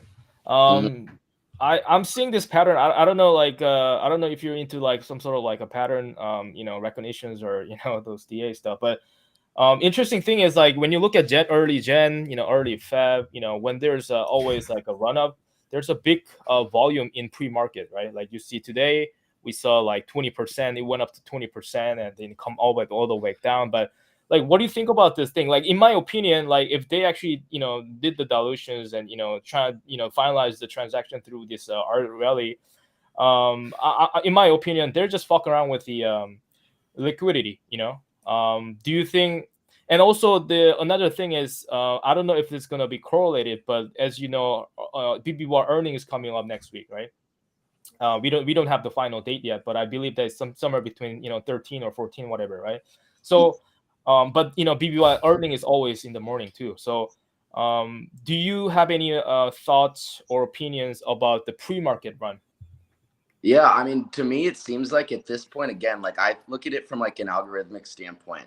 If there's that much volume in pre-market, we already know that the shorting algos aren't really able to come on until opening bell. So what it seems like to me is that the liquidity is so bone dry of real shares that the price rise in pre-market is kind of like, you know, like it getting away from them. But then when the opening bell happens, the price, you know, is able to get controlled quickly. Then you see that multiple times in the day, like 30 minutes period of time where like it doesn't move at all. Like today, for example, you see like there's so many periods of no movement. this like just seems like just the biggest pressure cooker to ever exist. Like it's like it's Thank you for baffling. waking me up, brother. So much I worse than appreciate you waking me up, my man. I have a question for Carter. Why are you so goddamn good looking, my man? You have a bunch of people in the chat fucking simping for you right now. I don't know. They're saying replace Pete with Carter. Yeah. That's what they're saying, man. But like I'm 5 years younger than you. I just can't grow any facial hair. Oh yeah. You know what I mean? Yeah. So it is what it is. But when I shave, I look a little younger. So overall, I can understand that you're pretty bullish on the company. Overall, I can understand that you also believe that there's some connection with Newell. I guess my question to you is, what is really keeping you in this play? Are you here for an MA? Are you here for a short squeeze? Or what are you here for? Personally, I'm here to be able to get a dickload more GME is probably the first and That's foremost. not a bad fucking idea, man. You know, not a bad idea. And secondly, because like I'm bored, like GME's boring currently. There's a lot of they're just quiet, and I feel like there's a lot of focus on this play. This is like the side quest of all side quests. You know, it's too exciting to not be involved in. And you know, I'm here for the squeeze, but also I know that Bed Bath's going to be in good hands at the same time for anybody that wants to be a long-term investor in Bed Bath and Beyond.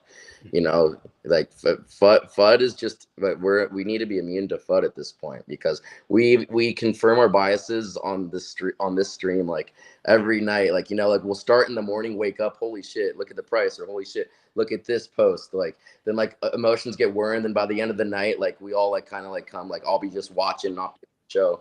And like everyone's like, "Oh, there's way more." Oh shit! Where'd he go? Yo, you still there? I think his phone died or something. Fuck, he was just getting into it, man. Yeah, I could feel it. The passion was there, man. I could feel it. Yeah, brother. Oh wait, he's back. Yo, we lost you there. Sorry, for a second. someone called me, and when I pressed X, it still took me out. But yeah, at this point, I'm still like.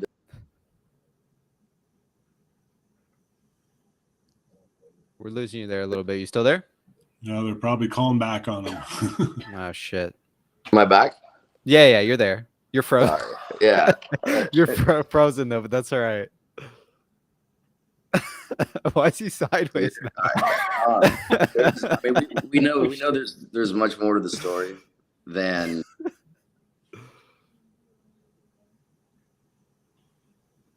Oh, you're muted now, dude. Are you there? We lost you again. Dude, you look like a 20-year-old Clark Kent or something. Superman. ABC, come on. He's a good-looking kid. All right. Are you there?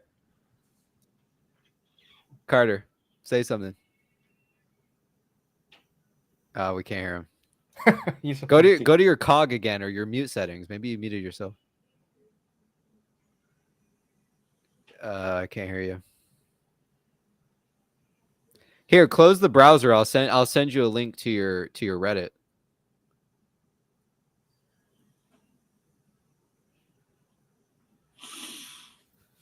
Oh wait, is he back in here? I don't know what happened. I'm sorry. Oh, there we go. There we go. Sorry, I don't know what happened, but yeah, I'll end it with this pretty much before Reg show. We've been here too long to know there's not something more to the story, and that bankruptcy would have came much earlier. So we're just about to see that in these next couple of weeks, and that's that. We know the potential Brett involvement, potential Newell, potential RC on the back end with Baby. So from now on, I think we have 14A, my man. We just got a 14A that just dropped 6 minutes ago. What? Yeah. What?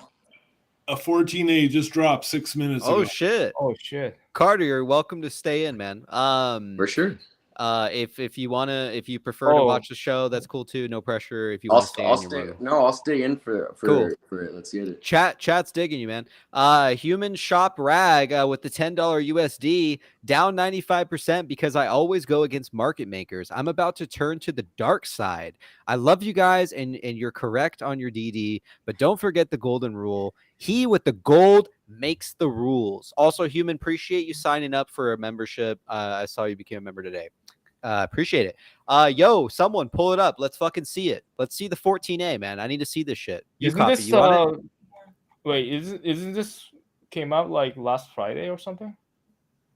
This is not new, right? Ligma says no, it didn't. ABC. It's old ABC. Faster. Fuck. Sorry, man. I was about to say, why the fuck would a 14 fucking goddamn A come out at this time? Somebody posted it, SE filing 6 minutes ago, and then just left a link, and it's like, man, this is new. And of course, I got trolled. I think Carter. William is in the chat, man. Oh, he is? Let's Yeah. get an invite in here.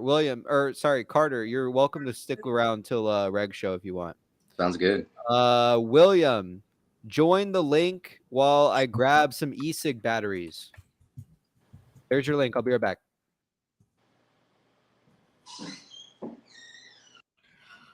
So talk some more, Carter, man.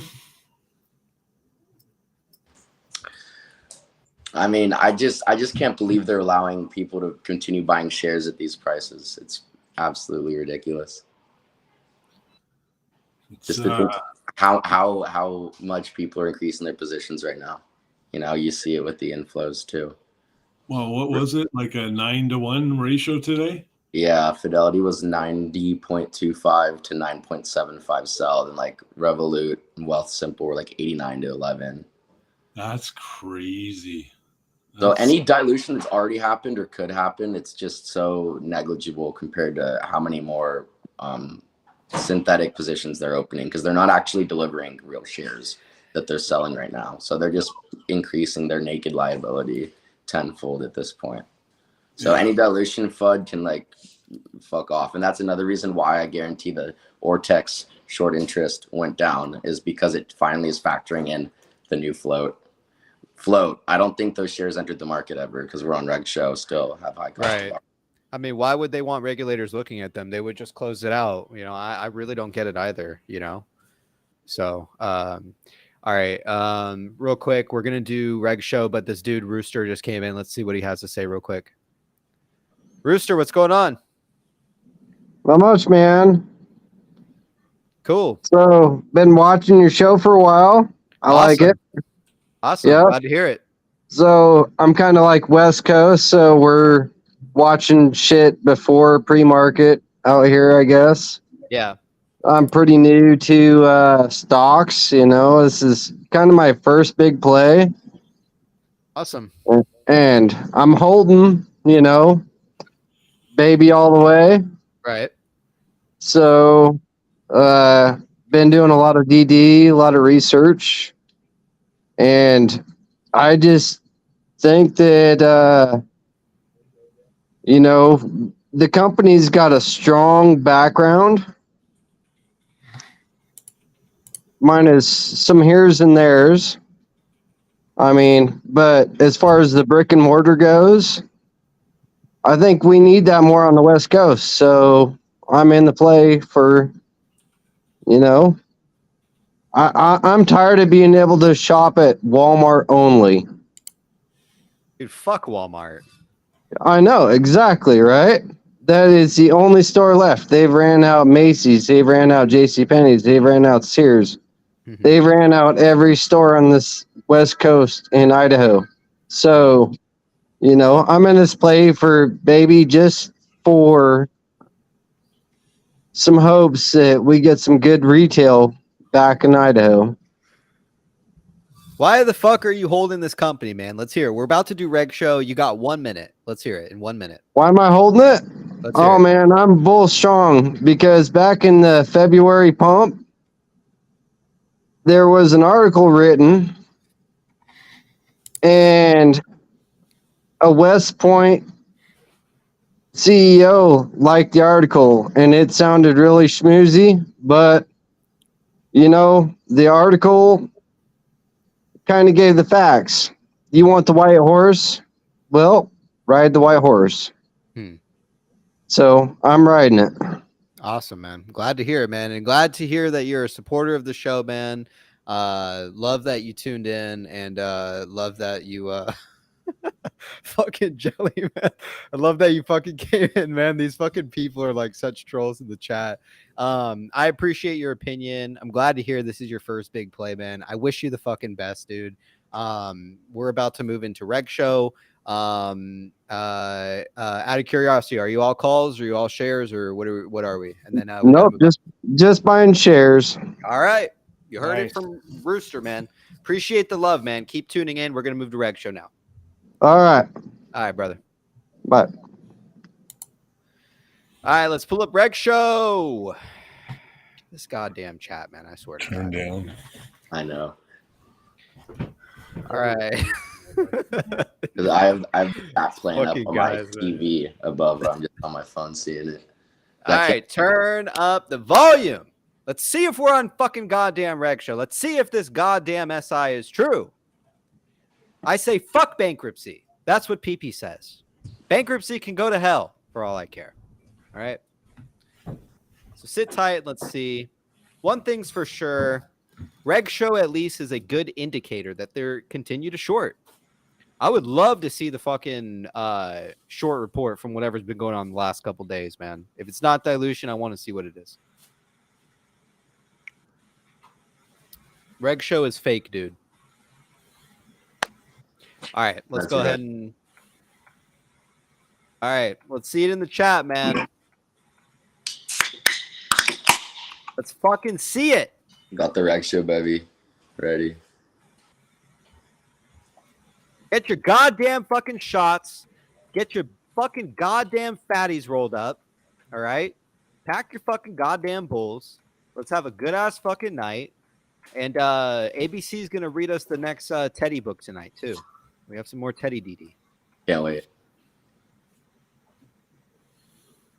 Man, these people are simping for you, Carter. I'm not from Columbus. What? All right, we're on fucking reg show. Woo! Let's go. All right, let's go. Holy shit, Carter's getting into it, man. God damn. Oh my goodness. All right, let's do a fucking shot. You copy. Where's your wine? I can't. I know, I'm just fucking with you. Yeah. Cheers to ABC, you copy, Carter, the chat, reg show, and fucking goddamn Bed Bath & Beyond. Cool. Oh, PP doesn't like vodka. I prefer beer. Fuck, man. On reg show again. Wow. What are the fucking odds, man? It's not surprising. Those shares never hit the market. Those extra shares, they just didn't. Oh, yeah. I mean, so someone's holding the commons, man. I mean, I want to fucking see it then. You don't think the diluted shares come into the market yet? Like, I don't know, man. I simply don't fucking know. And I mean, to me, it looks like, look, when I'm looking at the fucking stock the last couple days, to me, it looks like fucking dilution. I'm going to be straight up. Like, it looks like it. I don't know, man. You know, I don't know. I don't buy it. There's a fucking NDA still in place. They're still not saying who's fucking holding the goddamn stock. There's all this shit. Brett Icon leaving, fucking Dragonfly, fucking goddamn like this and that, man. It's like there's too much goddamn shit happening at once. You look at fucking Rev, you look at fucking Hertz, man. I mean, those were fucking bankruptcy plays, and people still made money. So I don't know, man, what's happening. I think this is very different than anything we've ever witnessed before. I don't think that anyone's ever seen something like this before with this kind of deal. It's very weird, especially like this shit where like they vested the shares, they unvested them, they go back and forth. Man, something just doesn't sit right with me, man. You know, language. Oh, Fuck the goddamn somebody language. gifted 5 PPShow membership. Yeah, thank you, What? Human Shop. Yeah. What did they do? Someone Human Shop Rec gifted 5 PPShow membership. Jesus. So, yeah, there you go. Holy shit! I wonder who's lucky enough to use those emojis, man. Looks like French Toast got one of them too. Yeah. Goddamn. That's awesome, man. Appreciate it. Appreciate the love tonight. All right, let's do some closeout because I need a goddamn Teddy book, and then PP wants to go watch a movie with his wife. So, Carter, let's do some closeouts. Let's hear why, give the chat something to on your way out. What do you think? How do we get a membership? You have to sign up for it. I'll post a link if you want. Let's hear it, man. They've made this play incredibly complicated on purpose. Like, I've been following Dragonfly ever since the L. Catterton private equity fund, which is a collaboration between Louis Vuitton with Bernard Arnault and Catterton. Ever since then, they've made it confusing on purpose because I don't know where Dragonfly would eventually fit in. You don't know if it's Newell. We heard West Point Homes for a little bit. Then Carl versus Brett, then RC. Larry raised $675 million through Volition. They've made this super confusing on purpose, okay? I just think with all of it, and then the 2023 and beyond from Larry Chang, the congrats Bed Bath & Beyond tweet from Protocol Gemini, the GameStop marketplace partner that is going to be doing all the augmented reality and the digital Web3 G-America, like Mall of America, and that's why you see like Nike and Louis, all of that involved too. So there's just so much going on, and I think they've made it confusing on purpose. You don't know what's a red herring and what's not. But all I know is that we're gonna get our answer before the 26th. So, and we don't even have an earnings date announced yet. No date on reverse split. So, I stay optimistic because we are either the dumbest people in the fucking world, or we're gonna be geniuses. Right. That's all I got. All right, you heard it from Carter, man. We appreciate your input, dude. Have a fucking good one, man. So you as well. I'll come on another time soon. Yeah. I mean, dude, like the chat, like absolutely loves you, man. So I mean, you anytime, I'll send you a link to your Reddit. Anytime you want to join, use that link, man. We'd love to hear from you. Sounds good. Absolutely. I appreciate all the love from the chat, guys. Cool. I've been seeing up on the TV. So sounds good. Have a good night, y'all. Cool. All right, take it easy, Peace, man. See you later. Someone said, Carter, chill, bro. My girl be in here. I know. Fucking goddamn Carter's like a heartthrob, man.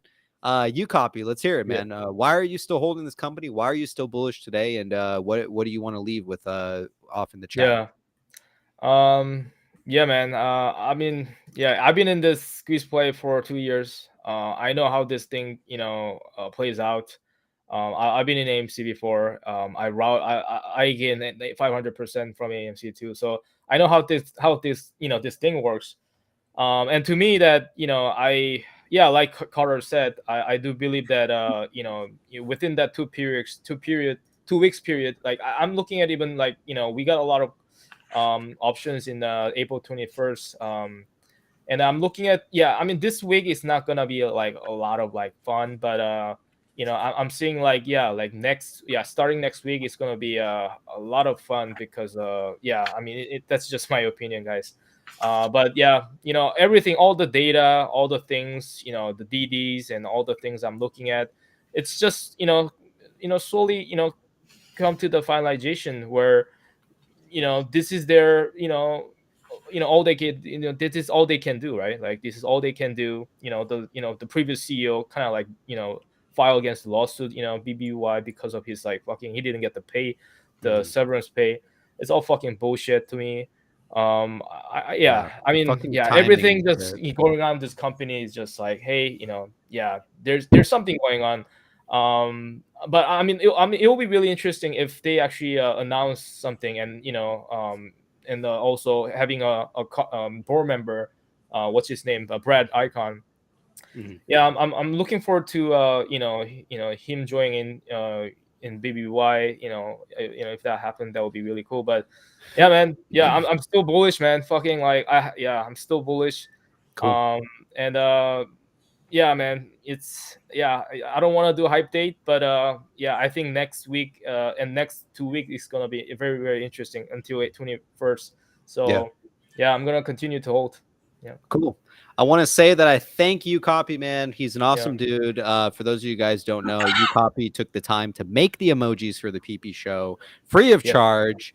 I sent him a picture. I'm like, you Copy, make this an emoji. And he starts laughing, and he actually found the Pete one, which was pretty funny. So, guys, give some love to you Copy on his way out. We love you, buddy. Love the TA. You can't really, fight with a manipulated, stock. So, although I do agree that your TA has been correct, I think that it's been off because, we can't, we can't accommodate, all the shorting and all of that as well on top of it and crazy shit. So, thanks, man. I mean, to me, like when they start to lift, I mean, I'm gonna use my TA really, really. I'm gonna stick to this. Right now I'm looking at different type of squeeze play from AMC, other stocks, other BBY run up chart. I'm gonna stick to it, and I think this ride is gonna be fun, and I hope everyone makes money from here. In April. And that's all, man. Like, I have no against feeling to everybody. The guy who's hater, I don't have any fucking feeling against you, man. If you hate me, you hate me. I don't give a shit. So it's the best thing is like if you remove your emotion from the stock market, and like the other guy, join after the guy, like the hate, and it's not necessary. It's just waste of energy. And then it's the Wall Street, corruptions, manipulations are the one that they make, and that's not our fault. So man, thanks for the support, everyone, and have a good night, and I'll see you guys next stream, man. Yep, you got a lot of love in the chat, bro. All right, thanks everybody. All right, we'll see you later. If you want to hang out, we're gonna read a book. So if you want to hang out and see you. All right, ABC, give me a moment to use the bathroom. I'm going to run a poll for the chat while we wait. What are the two books that we have? I think we've got Teddy Says Words Can Never Hurt You. And I think the other one we haven't done is, have we done Gone to China? Yeah. We did China. We did Goes to Work. The People Who Make the World Go Round, or Words Can Never Hurt You. Okay, so World Go Round or Words Can Never Hurt You. We're going to run a poll right now. I'll be right back. Which Teddy book for story time? What was it again? It was Words Can Never Hurt You. Yeah. Words Can Never Hurt You. And the other one was People That Make the World Go Round. Words can never hurt you because there's been a lot of yucky ones. Yeah, I think we should go with the Words Can Never Hurt You just because of all the shilling going on for the past couple days. Yes, but we still have to ask the community. I'll be right back. I'm going to use the bathroom, and I'll be right back. Just hang out with ABC. So I just want to say that I appreciate Carter coming in. He brought me to life again. Guy talks the same lingo as I. You know what? This is a rough ride, guys. I'm sure you guys saw me just sitting here tonight listening. I'm trying to decide what the hell's going on. I'm in deep. I'm in real deep, and I've only been in the play for about 3 months. So I can imagine some of you apes that have been in this a long time, 6-7 months. So I understand it. My first real play in the stock market, and wow, what a ride. What a friggin' ride this has been. I'm still from the thesis that we are going to see a white hat cowboy show up, and I am still in the belief that RC will be involved in this later on. I've always kind of said that I think we're going to see an ICANN show up. They're going to take over the company, not the country, and we're going to see a spin-off of Baby, and then I've got further predictions later on for G America and stuff, but we'll leave that. I mean, let's just get to the acquisition of BBBY to begin with. Yeah, I won't share the numbers when I'm down, but let me tell you, it's it's big. It's 90%, almost, or 80% of what I've got into the game, and it's absolutely a big amount. Again, I don't have a great average. Actually, some of you guys probably have a better average than I do. I'm sitting at about $1.75 average right now. I went in a little bit heavy right off the bat, and I should have perhaps listened to William a little bit more and waited a little bit longer. I mean, I did not think we were going to see 40-cent days. I don't think we're going to get much lower than this. I think basically with the dilution and the offsetting, I don't think they're able. I think they have to spend way too much in order to keep on pushing this thing down. I think retail or household investors hold too many shares at this point to really drive it much further. It'd be too expensive for them. Ultimately, guys, we're in this for a little bit longer. I'm in it for the long run too, though. I mean, I honestly believe that RC is behind the play, and we will see him in a little bit from now. But I'm just hoping up for an announcement sooner than later because it's a wild one, man. I think so too. Like a lot of people like Pete get a lot of hate and stuff earlier. Like people are calling him like a shill and like stuff like that. But like honestly, like me myself, man, like even today, like I was getting a little bit of psyched out too. Believe it or not, man. Like I was sitting there like. Because I was sitting there too, and I was like, fuck, man, like I really don't know. And I was talking to my wife too, and I was like, man, I was so down earlier today. I was like, I don't even know if I even want to start up the show and like run it tonight. Like I was like, this is just so fucked, man. Like look what's fucking happening. The stock price and like everything in general. My wife's the one that made me more bullish. She was like, no, fuck that. You gotta do the fucking show. And I asked her, I was like, honestly, I was like, you fucking think this thing's going fucking bankrupt? My wife's like, no fucking chance it is. So I was like, you know what? Yeah, you're right. Everybody gets fucking psyched out from time to time. It's funny, eh? The wife too, man. My wife too. She's like, really? No, dude, stop worrying. Don't worry. And the funny thing is, I was Zen all last week, all the week before, and I've got a big stake. As you guys know, that I've got a lot of money in this, and I turned to her today and I said, holy shit, I was expecting some type of announcement pre-market or something at all, and we didn't even see anything after hours, and I thought today was the day. Wow, what a deflating moment to go through, but there she is, man. She's stepped up, she's bought more, and I'll tell you, behind every good man's a better woman. You know why? It's because our wives see through the bullshit. They're like, nah, that's fucking bullshit. Why are you listening to that shit? I'm like, you know what? You're fucking right, man. Like fuck the fucking noise. Look, if the company fucks me at the end of the day, the company has fucked us, right? Or me or whoever it may be. So it's like, instead of putting all your fucking time and energy wondering if the company's fucked you, right? You just got to sit back and say, look, I've made my own financial decision. Whether or not wherever this goes is wherever it goes, right?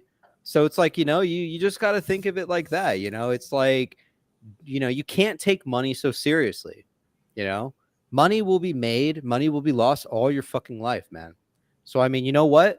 If this company fucks me, well, guess what? I'll fucking go out and I'll fucking go to the next fucking thing, But I don't think that's what's happening, man. There's too much weird fucking shit going on.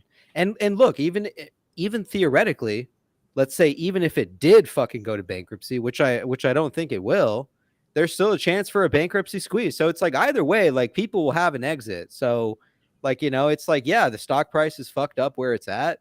Maybe, there could be a multitude of things that happen. So if you're worried about your money, you have the chance of also making money on a bankruptcy type of squeeze, as we've seen before. So, that's just my advice, just even I look, I run this fucking show, man. I'm super fucking bullish, right? I sometimes get in the discords. People are like, PP, like, how are you feeling today? Like, are you like super fucking like bullish? Like, are you fucking scared? I'm like, no, I'm not scared, but like, I'm a little bit like, I'm confused with what's going on, like I would be lying to just say I'm just like this blind fucking perma bull. Like, of course I think about what can happen, but I mean, the likelihood of that is very slim. If this company was going bankrupt, why the fuck is B. Riley even touching it? Why is anyone even fucking with it? Why are they going to the extent to hide through NDAs, man? Like, please, I want to fucking know. It's like, if this is so clear cut, this company's fucked, it's done. Like, you know, why all this other shit going on?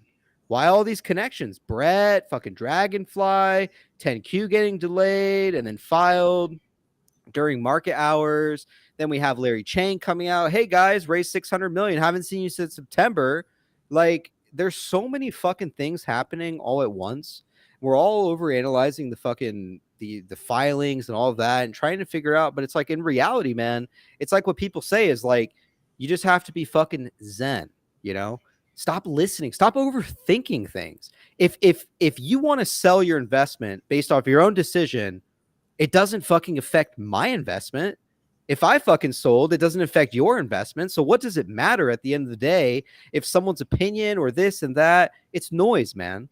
You know, you either trust your company or you don't. There's really no in between. You either believe your company's here for a reason to save your investment, you're as a shareholder, or you don't. There's no fucking in between, man. So I mean, that's just my opinion, man, about all of it.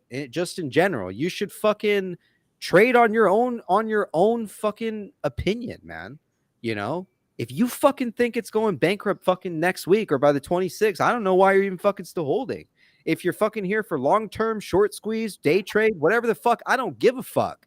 You know, I'm just happy that a lot of people understand that there is something possibly deeper to the play.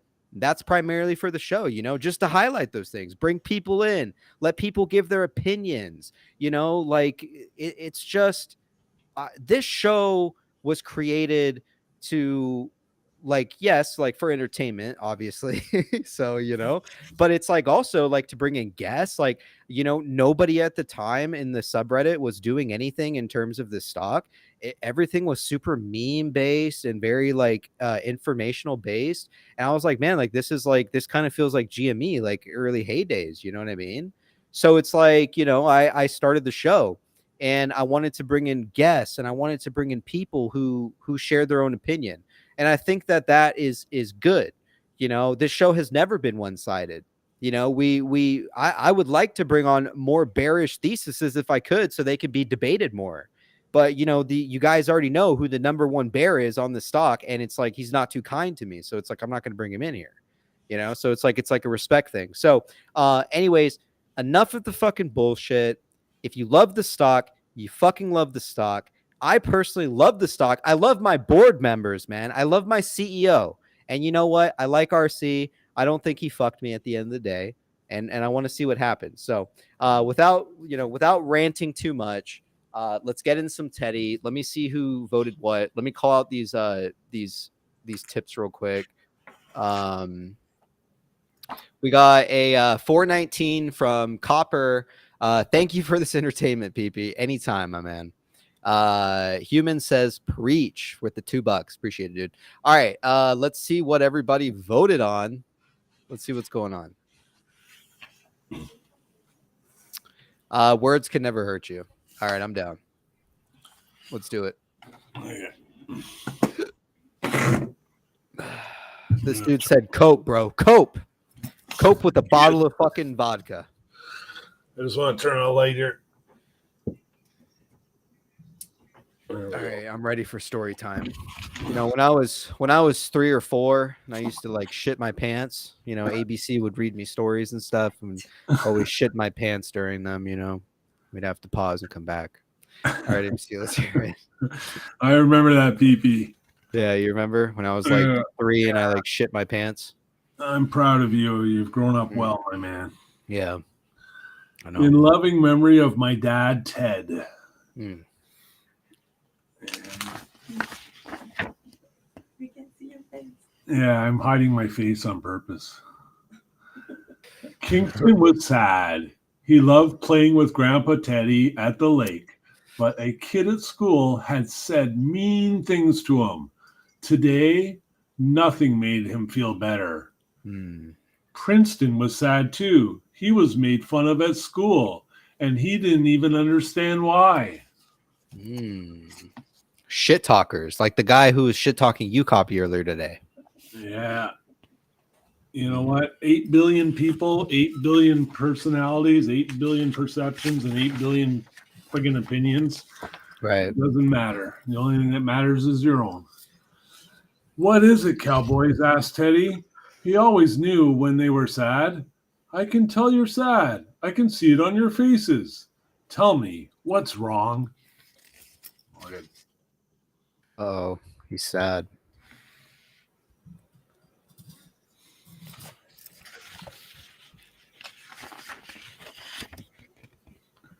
I can see you're both sad, said Teddy. When you're sad, I'm sad.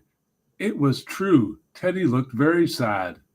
Please tell me what's wrong, he tried again. Kingston didn't want to say why he was sad, and neither did Princeton, but they knew that they could tell Teddy anything and always felt better afterwards.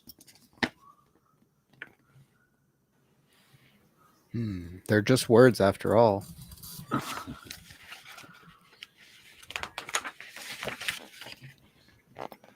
Come on, cowboys. We're not going anywhere till you tell me what's wrong.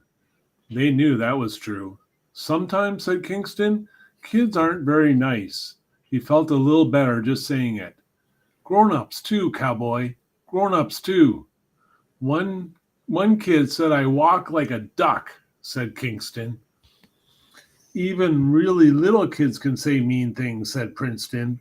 One told me I was a big dummy.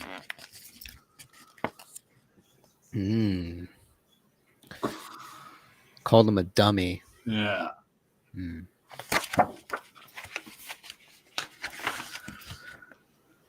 Sticks and stones can break your bones, said Teddy. He had on his serious face, and Kingston and Princeton knew they needed to listen. But words can never hurt you. Words are just letters and sounds. They don't mean anything unless they are followed by actions. If I was Teddy, I would tell those kids, fuck all the noise. That's how I'd say it to them. Like all that wordy shit, I'd be like, listen, fuck the noise. And that's it. Plain and simple.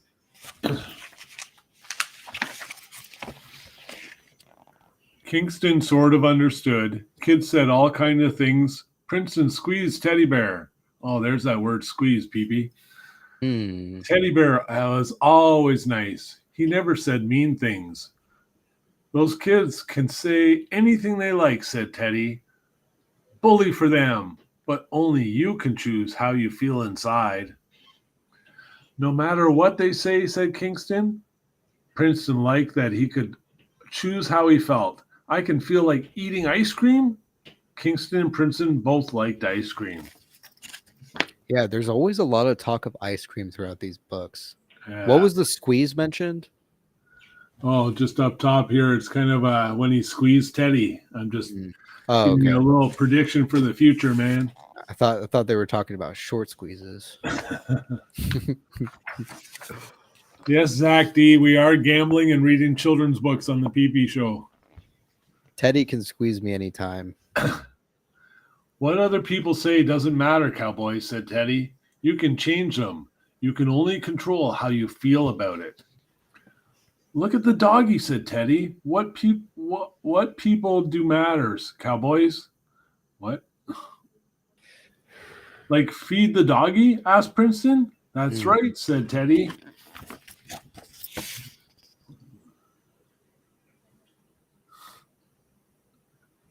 Interesting. I haven't seen any tinfoil or clues yet. Or open doors for grown-ups, asked Kingston. He remembered how Teddy had always said to open doors for our elders. Perfect, cowboy, said Teddy. What you do matters. And if someone says something mean, you're in charge of your feelings, not them. Interesting. Very, very interesting. Yeah. I don't see any clues in there yet. I'll see Teddy's on his shirt.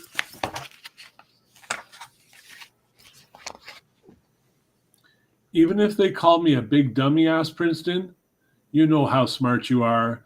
They're just unhappy and trying to take it out on you, cowboys. You're in charge, and you choose how you feel. You ever been called a dummy, Pee-Pee?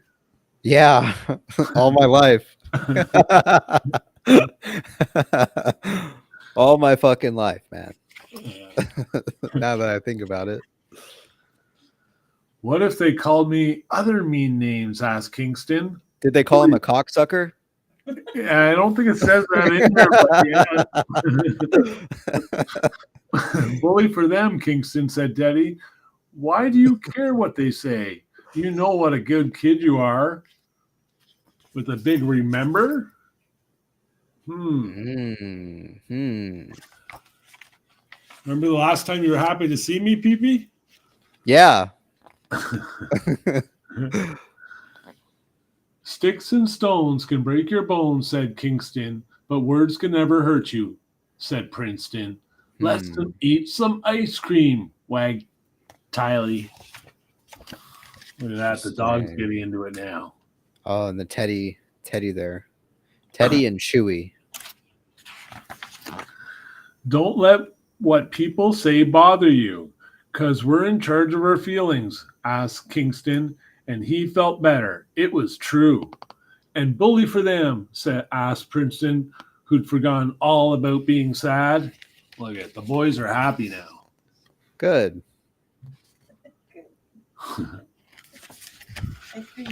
I wonder if Pete's feeling better and you Copy's feeling better now after we've read this story here. Yeah, Pete needs to tune into this shit, man. Yeah, this is deep psychology, man. Mm-hmm. That's right, cowboy, said Teddy. And if you're feeling sad, do something nice for someone else. Maybe someone in your family. That will help you feel happier. So I choose to feel happy by being nice to someone else, asked Kingston. He liked feeling happy very much. No matter what people say, said Princeton.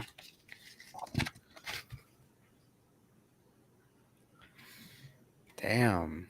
It's crazy, man. Hold on. There's a dude hating on story time. Baines, get the fuck out of here. How dare you hate on story time? You know what's right?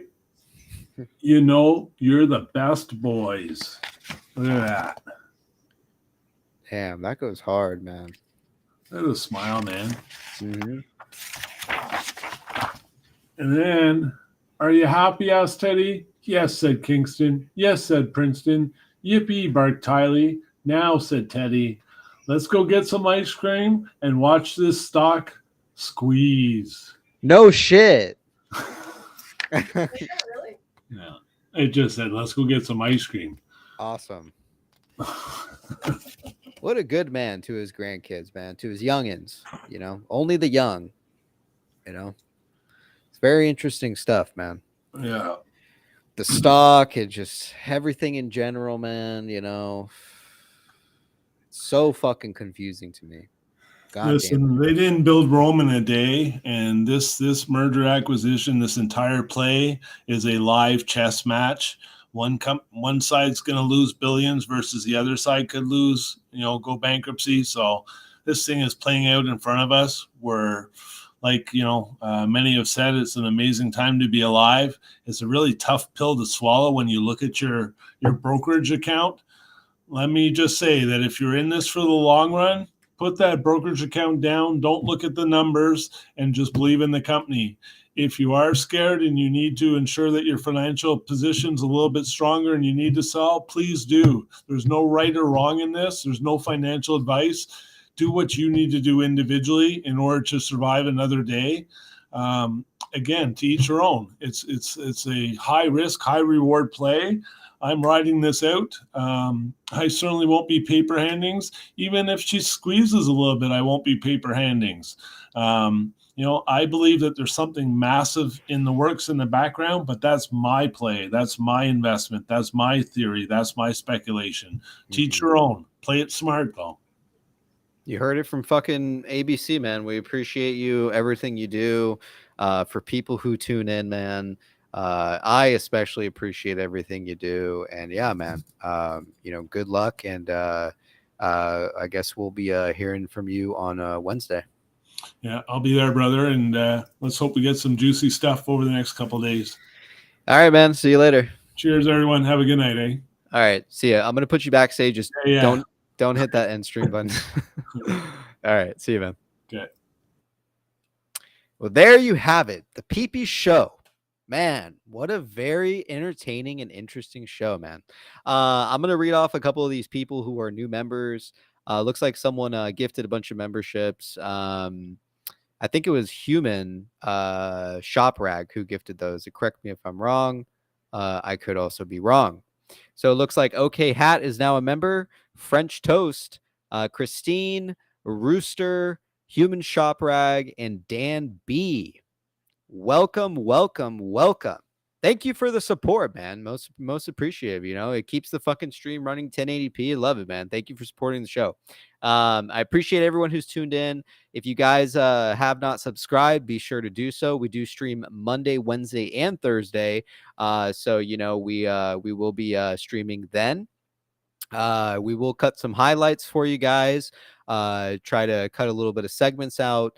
And throw it up in the meantime. If you guys don't mind leaving a like for the video, it does help it, you know, attract more people to understand what's going on. Maybe they've been hearing about bankruptcy, things like that. So if you guys don't mind hitting the thumbs up, appreciate it.